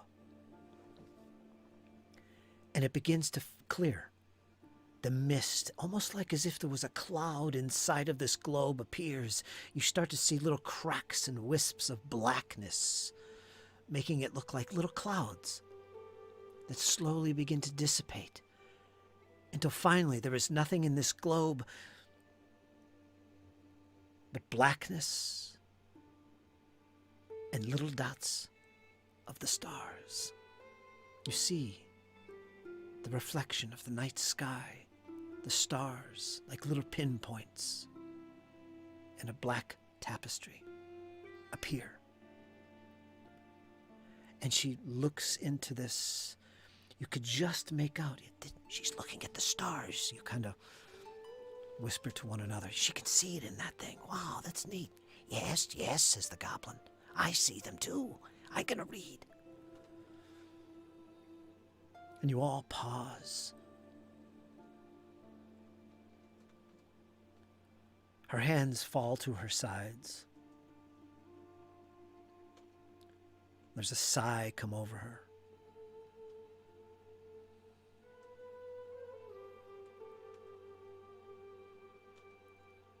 There is a great beast. One you have seen before.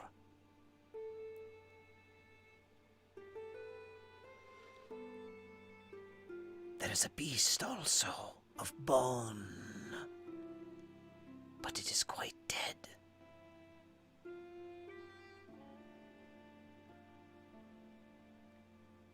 You will descend deeper.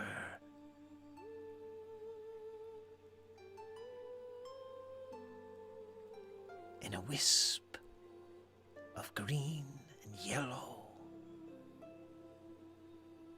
will beckon to you. Do not listen.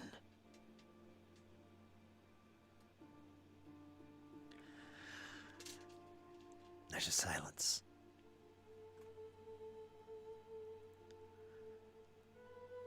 And she turns to face you, and you are all gathered there, and your mouths are kind of hanging open, like,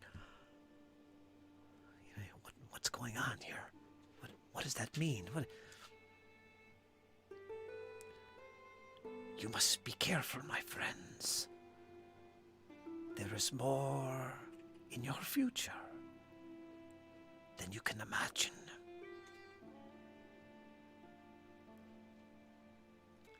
She has revealed to you as a group, the companions, something about a dead creature, a husk.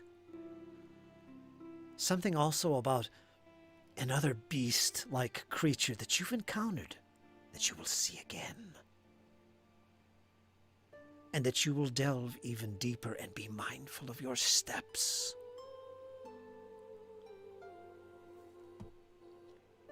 Yeah. So that's what she can relate. She's literally read the stars and told you something of a possible future for you, is effectively what she just did. So make of that what you will.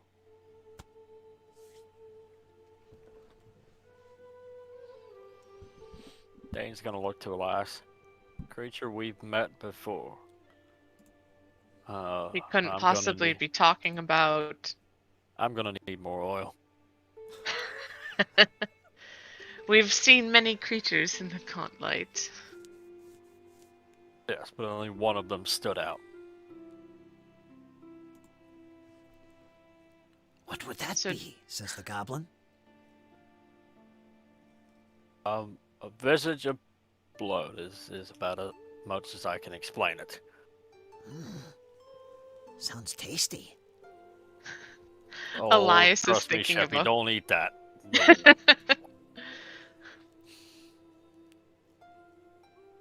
Elias is thinking of a whole different creature, but he doesn't say anything out loud. He doesn't want to sound foolish in front of Dane.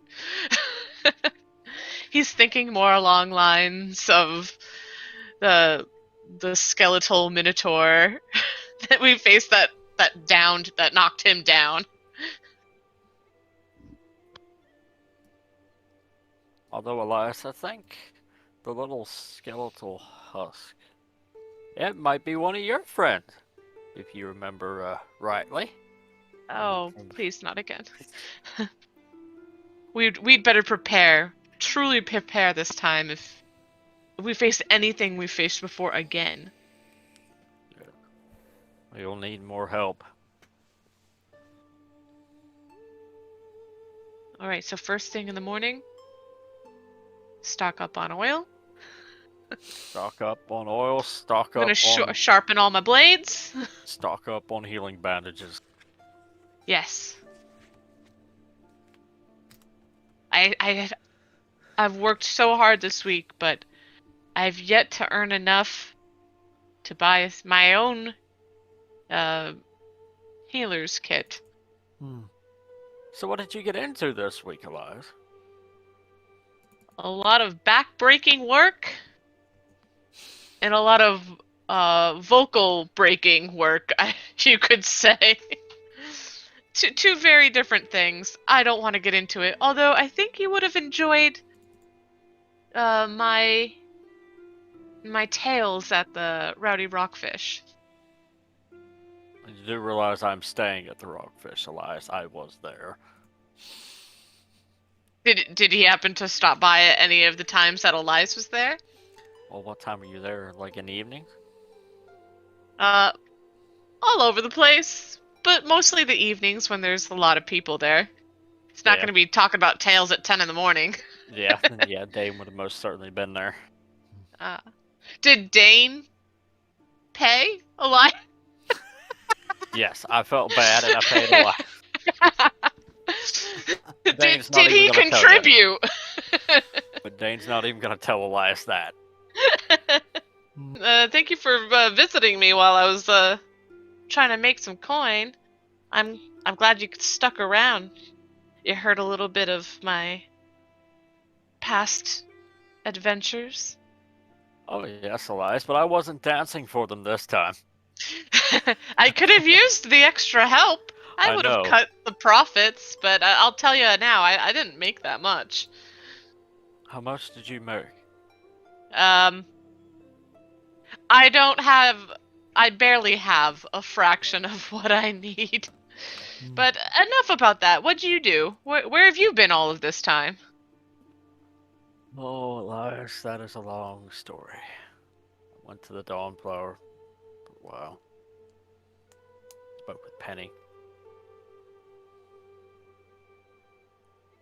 Told her some stuff. Battles at Millsap and a few other engagements.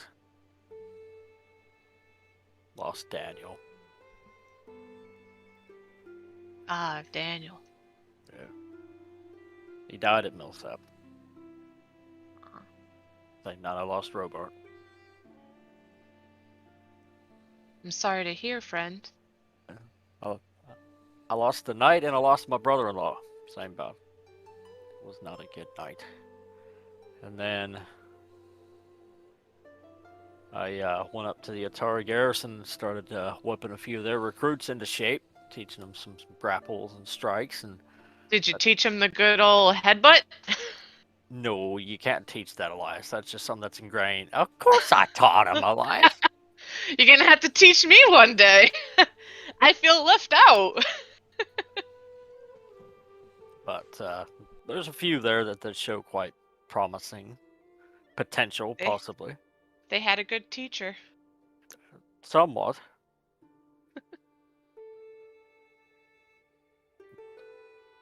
Well, since you're short on coin, your vocalizational skills seem to have let you down a little bit. Yeah, well, lesson learned. Next time I'll just take the guard work. Dana's gonna offer her 15 silver, which is half as what he made. Elias just looks at your hand with the coin. Oh, I couldn't, but... Oh, shut up and take it. Yeah, I'll take it. How much did you give him? 15 silver. That's a gold and a half. Now, remember, Daniel, you cannot spend it all in one place. Good one. I'll try not to. Good, because Miranda I would won't kill us waste it on both. me, don't worry. But Miranda would kill us both.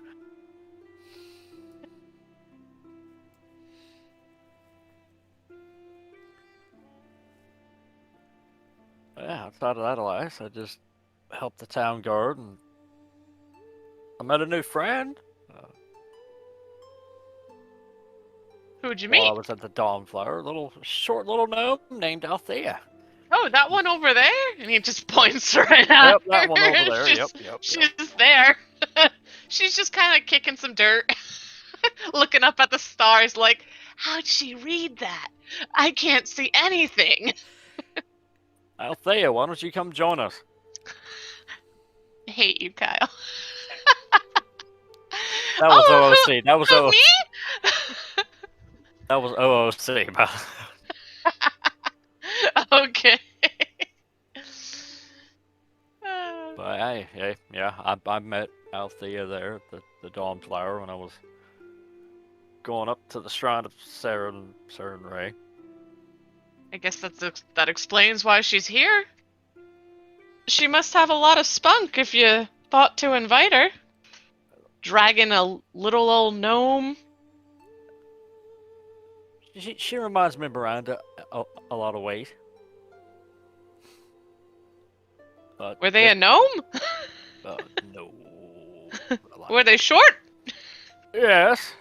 Pointed ears? No. Elias is just making all the physical traits. Oh, Brown hair? Yes. Ah, okay, I see. My wife, Elias.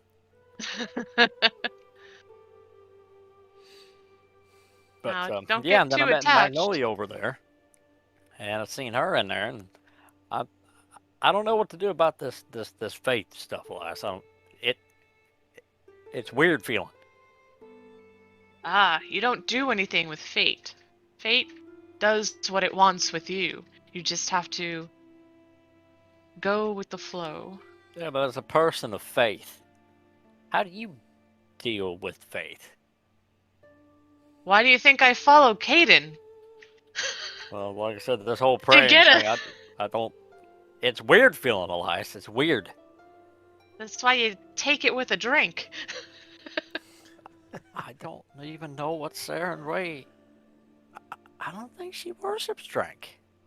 It's why they call it faith. You have to believe in it's 90% trust. Never had that trust. It's new to you, but I'm sure you'll come around. Sarenway will find a way to convince you. Oh, see, that meme, Elias, Sarah and Ray will find a way. I know. As I was saying it, I'm like, no. It already left my mouth. But I can't undo it. a dame will nod. So what do you think of these newfound people we found, Elias? You think they'll last in the gauntlet against what we've been fighting through? Well, that hefty dwarf over there, I probably put a lot of trust in that guy. And we've seen Maggie in a fight. She can definitely handle her own. That pick. Well, see, the thing about Maggie Dick. is she uses, that there's a lot of pent up anger there, Elias. We're just Yes, gonna, but it's anger that's on our side. hopefully it will remain. Hopefully. The only one I'm concerned about is that goblin. I don't have anything against any race, but Oh, I do. just something about it, possibly in it for like a game. I don't know if he can take it that seriously. I haven't known too many goblins. There weren't too many in the arena. And last while the orcs and goblins were often in pack caravans in the northern reaches. I'm not racist against them, Elias. I just don't trust them.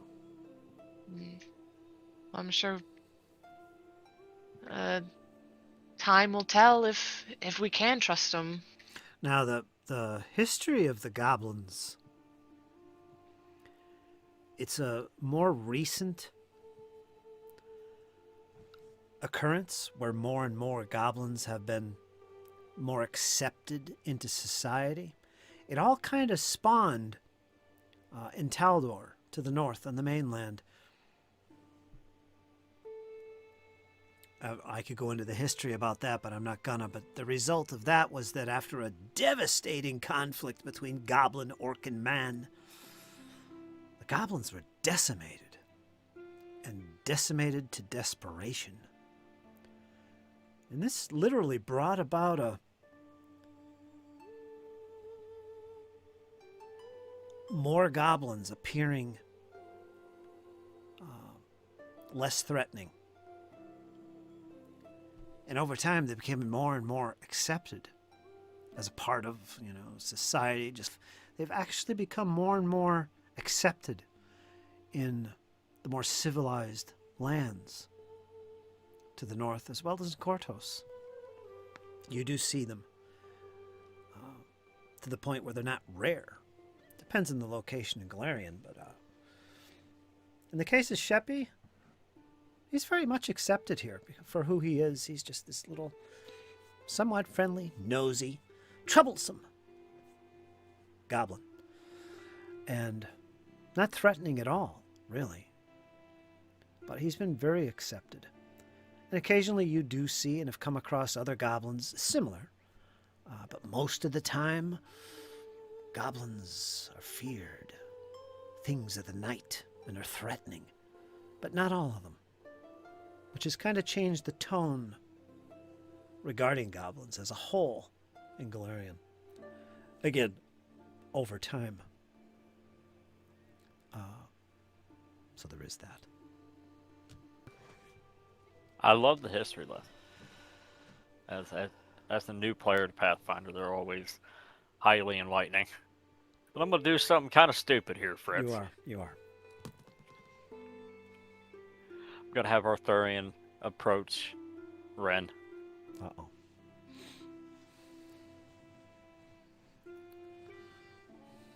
Top of the evening to you, lass. And to you, dwarf. Pardon me boldness, but I couldn't help notice there's something wrong with your eyes, lass.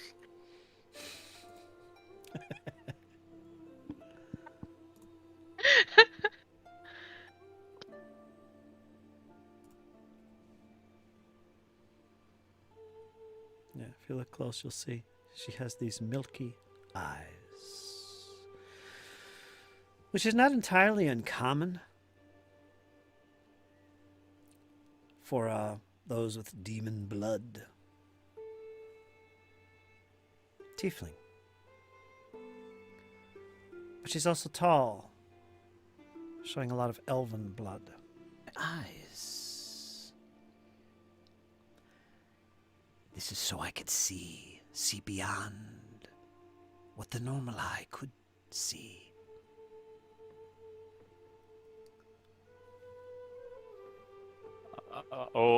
Okay. Just I haven't really seen many of your kind around. I don't spend a lot of time on the road. Yeah. I understand, dwarf. I do not see many dwarfs in my travels. But regardless, it is a pleasure to meet you. And she reaches out with her left hand and runs it across your right forearm. And with that, you could just make out what looks like a silvery gold sparkle, almost like glitter was falling from her hand. It's just brief, and you didn't see it clearly, but for a second you did. Followed by warmth. Comforting. We are glad you have joined in this quest. You are indeed strong and bold. I look forward to celebrating your victory.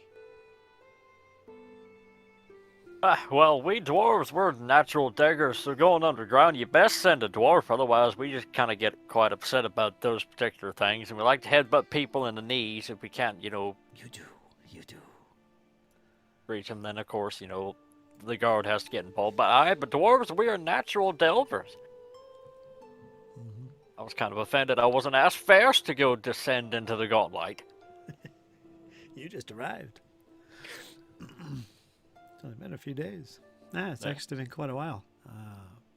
What did I say, a week? Yeah, a week has gone by. Do you have any more questions? We can do that, or anything else you want to do in Otari. What we can do is plan the next events, which I think is pretty much going to be heading back into the gauntlight.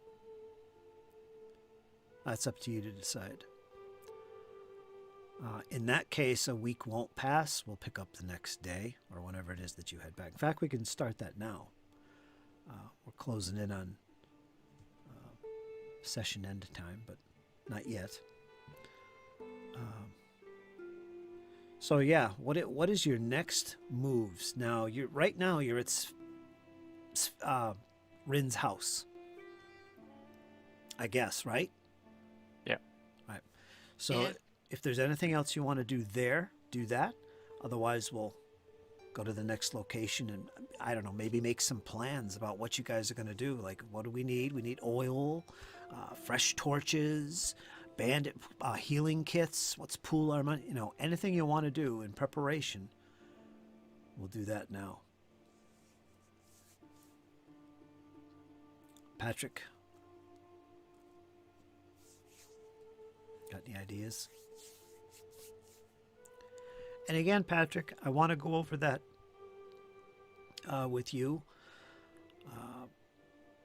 in a future session. When you're back, we're going to take care of what you've learned, because I want enough time to go by where you can really dig into some research, because that's your thing. And we'll do some checks and all that, and we'll see what knowledge you can learn from your studies. That the others will benefit from. So that's what's going on there. All right, it's mid-evening. The Rowdy Rockfish, you've all gathered, most of you. There's a decent crowd here at the Rowdy Rockfish, but still it maintains that nice calm atmosphere, as opposed to, say, Arthurian would notice this, as opposed to, say, the Crook's Nook, which gets a little rowdy. At times, it's comfortable. It's nice. And you've all found yourself gathered around this one particular table near a window that looks out towards the streets. Our favorite table, says Valifor. Rachel? Who's here? Elias or Althea? Althea. Okay.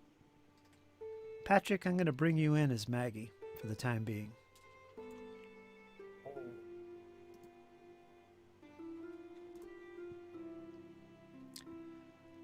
Kyle?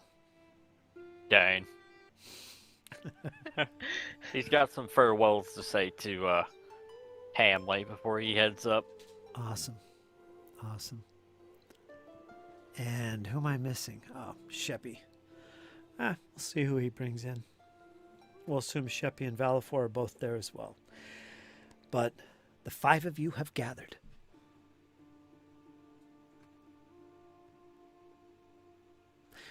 There's about a dozen patrons tonight.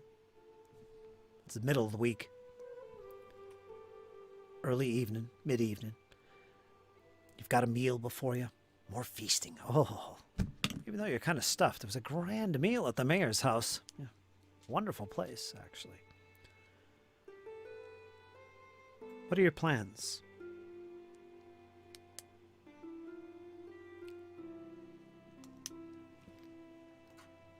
Well, I was pretty sure that I need flasks of oil if we're going to be fighting things that we've already fought. That oil just is nice to have. Light things on fire. Does Sheppy comment on this fire thing? I was just about ready to ask him that. You look left, you look right, you don't see the little goblin. But as you do look towards the fire, there, staring blankly, his feet outstretched, almost cooking. Well, this is very nice. You should come over, Gnome. Sheppy like fire. Valifor steps up. What a strange creature. Althea sends Binley, and Binley hangs out with Sheppy by the fire.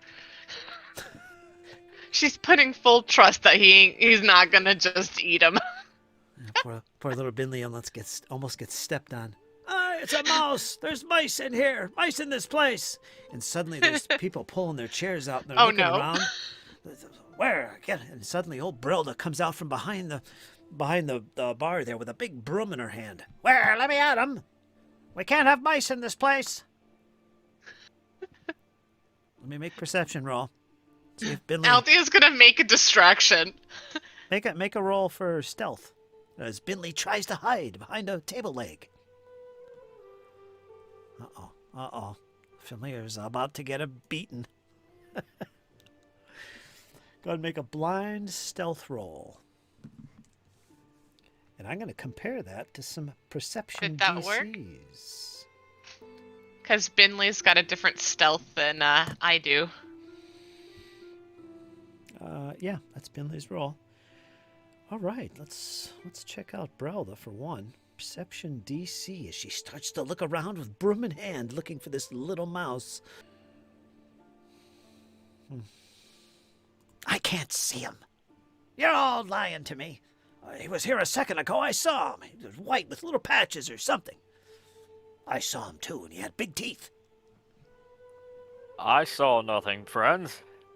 Yeah, Althea throws her voice. I didn't see anything either. Dane's gonna look over. All right, Binley, describe what he's doing as he's being stealthy. He crawls underneath the rug. All right, he's under the rug. Okay. Tries to stay under the rug until he reaches Sheppy by the fire, and then kind of nuzzles right near him. So he's a little bit hidden from everyone else's view. So only Sheppy and, of course, Althea know that he's there. Sheppy kind of lays quiet and he looks down. He's kind of hunched up near the fire. And he looks down. He says, "Here, get in my hand." And little Binley starts to crawl into his palm. And Sheppy pulls him up close. "You'll be safe here. Nice and warm, too, it is." And he kind of hides him from view. Okay, that was a close call. Just like that, Binley's gone for a week. Cost a fortune to bring him back. Yeah. When the You never know. Pathfinder session turns into a rat squashing session. Keep your eyes open for rats. We won't have them in here. Stomp the little buggers. She goes back behind her little dwarf-sized bar. Okay. Back to things at hand, my friend, says Valifor. Sharpened blades, oil. When are we going to head off? I say first sunlight. I'd be alright with that. Miss Althea, I believe it was. What else do you think we should prepare? She's going through all of her items she just has in her backpack. I don't know. I haven't been out in a long time. What are we preparing for? Is this going to take a long time? I think our last trek into the gauntlight took 8 hours. Oh. She's sitting there counting her rations. Oh. How far did you make it? Deep. Deep. Oh, well, I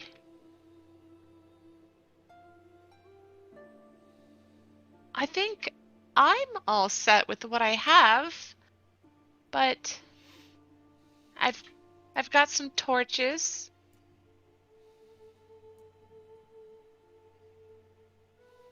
But I don't have any tools. I rely mostly on Desna to heal any of my injuries or allies' injuries. But sometimes she doesn't always answer my calls when I've called upon her too many times. Do you have potions? I don't know. I'm gonna go look through my bag. We're just all sitting around the table rummaging through our stuff. Okay, I've got my backpack, my bedroll, I got some food, my water skin. I do not, my lady, but I do have healer's tools. Just go into the dungeon, I guess, if that's your plan, and we'll be all set. And we'll probably pick up from where we left off, and unless you guys want to investigate some of the areas you've already explored in the first level. Kind of did that in that little session last Sunday, which Maggie was there. I was going to say, you could describe what happened, Maggie. Thea has no clue what happened. What did you guys do? Oh, we went exploring. We were looking at the upper levels because that's where my interest is at the moment. But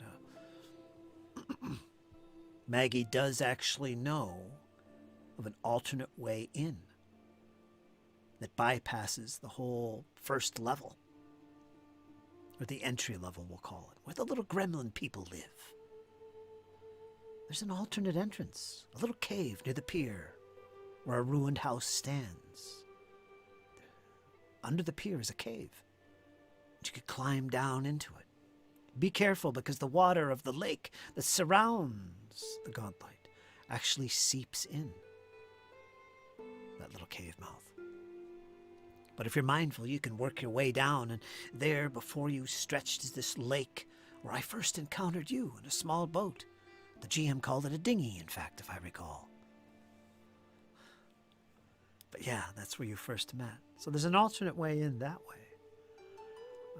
Maggie would mention this, as I have, because her interest lies more in that direction.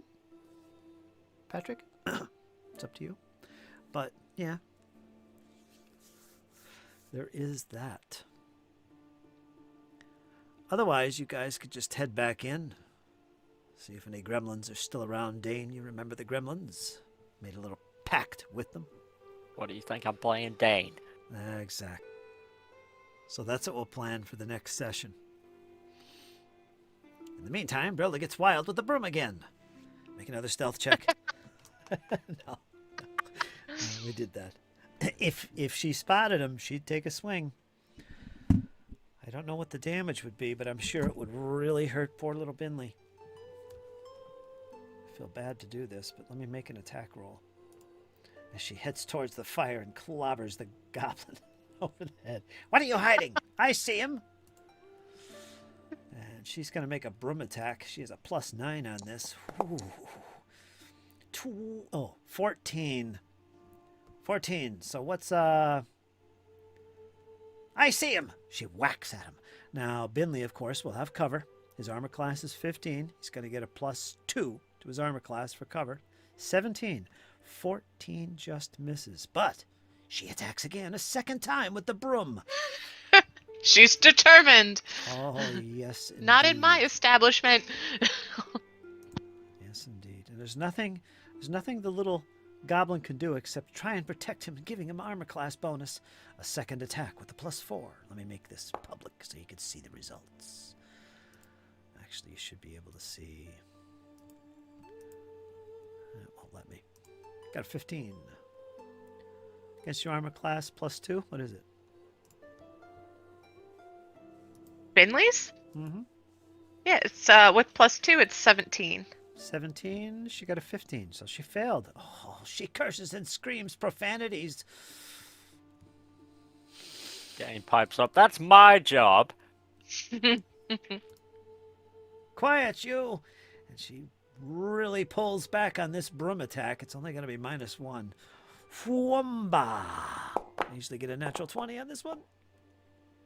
2! Scored a 2! Her broom snaps in half over the hearth, or over Sheppy's head. Ow! He screams. He stands up. He's next. He stands up and he takes Binley, tosses him 15 feet across the room with a friendly toss in the air. Can you catch him, Althea? All right, reflex save. Go for it to see if you react quick enough to grab him in the air. Or poor little Binley falls to the ground 6 feet, taking falling damage.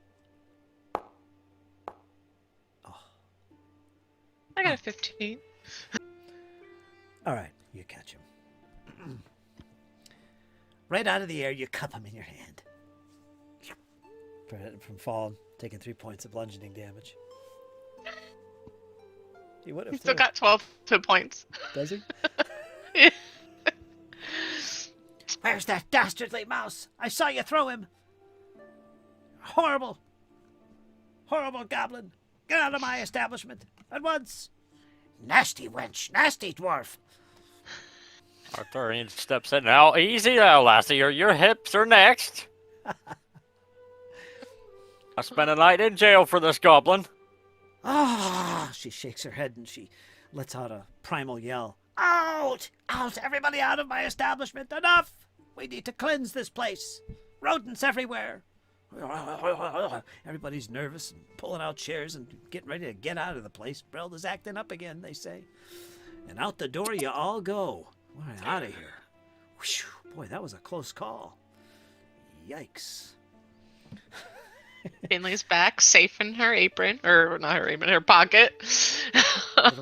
Little security pocket with a zipper. You can't get out. I leave it a little open. Gotta have some air flow, Yeah. you know. There's little holes, you know, where they're surrounded by That metal. Binley's chewed. Yeah. Oh, man. And with that, the evening goes on. Dusk arrives, sleep awaits. Of course, some of you have to make your way back into the Rowdy Rockfish. However, that might not be a good idea. I feel responsible for this. Come sleep at my apartment. And she looks at Dane. You were already gonna come over, right? I don't want to be open to any crazy people stalking me again. Yes, ma'am. Lead on. Maggie, you come along too, because you've seen who I'm talking about. You've helped me. You there, Patrick?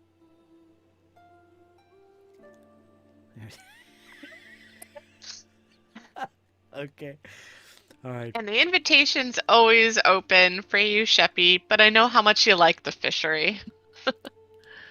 He's already out the door and on the way. Followed by Valafor. You're all making your way as a group now. You're starting to bond. The new companions. And away you make your way to Thea's abode. You find yourself at Thea's abode. Welcome as ever. Door is locked. You unlock the latch. And you step inside. Take a deep sigh. And feel some relief to be back safe and sound at home with your new friends. And you could safely find a place to rest your heads. Brelda's pretty upset with you. That's probably a good idea.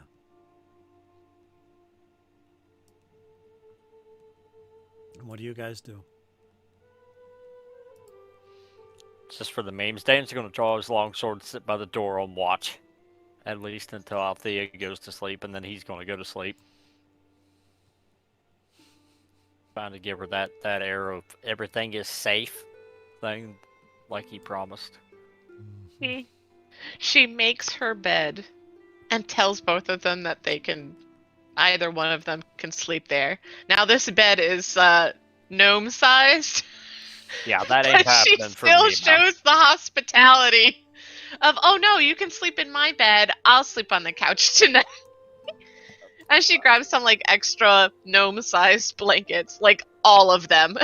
I thank you for the offer, ma'am, but unfortunately, I don't think I fit.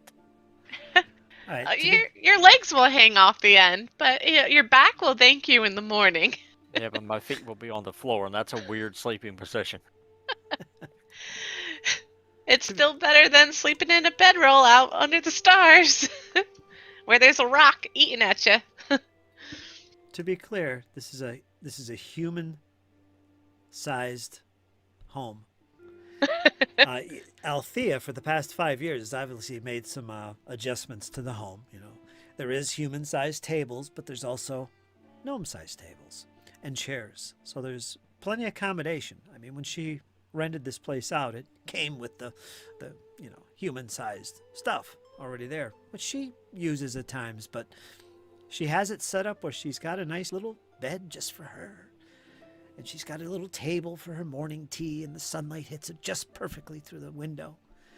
And yeah, there is that. The doorways, they're human size. You don't have to crouch. There's nothing like that going on. So yeah, they did some remodeling here for her. And she did her own little touch. So there is that. Ceilings are quite tall for a gnome. Kind of spacious for a gnome, but yeah. So you're all comfortable as you come in here. And you can definitely fit with comfortable levels here. Yeah.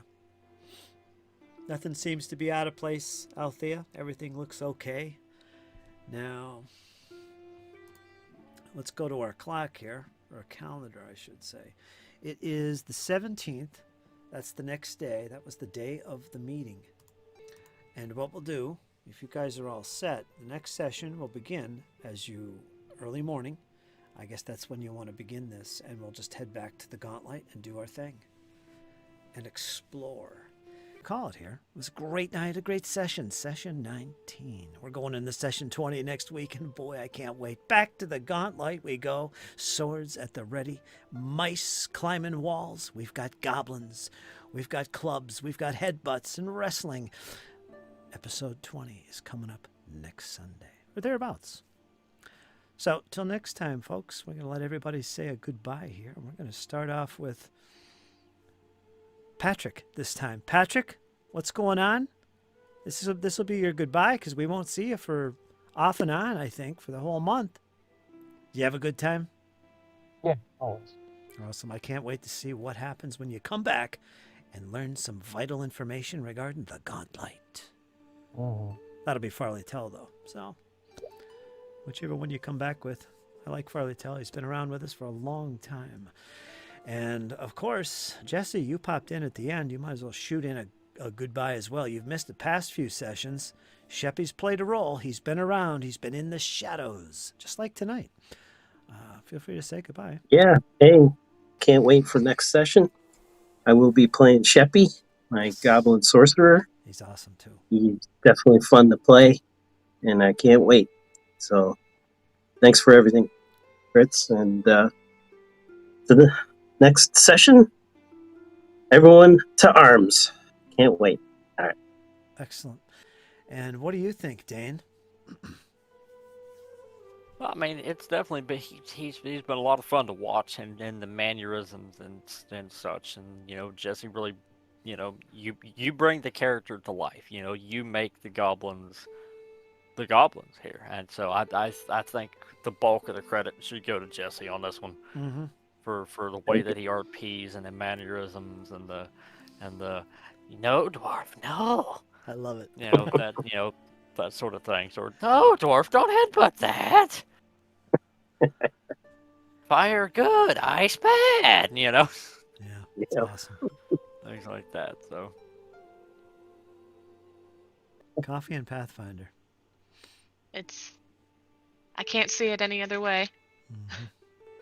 But excellent session. I'm glad that everybody's together. It's been a long time coming, Mm-hmm. like 10 days almost, Mm-hmm. Mm-hmm. Exactly. Yeah. I'm glad that, we were able to do all of our downtime stuff too. Make a few coppers. Only. But, progress is progress. I'll take it. And I hope everybody has a good night. Awesome. Rachel, it's great having you. You've been in every session, minus the last one, but that's okay. We forgive you. Thank you. I like to be forgiven. Yes, you are welcome. And folks, we're going to see you all next week. So until next time, folks, you guys hang in there. It's only going to get better. Toodaloos, folks. Toodaloos.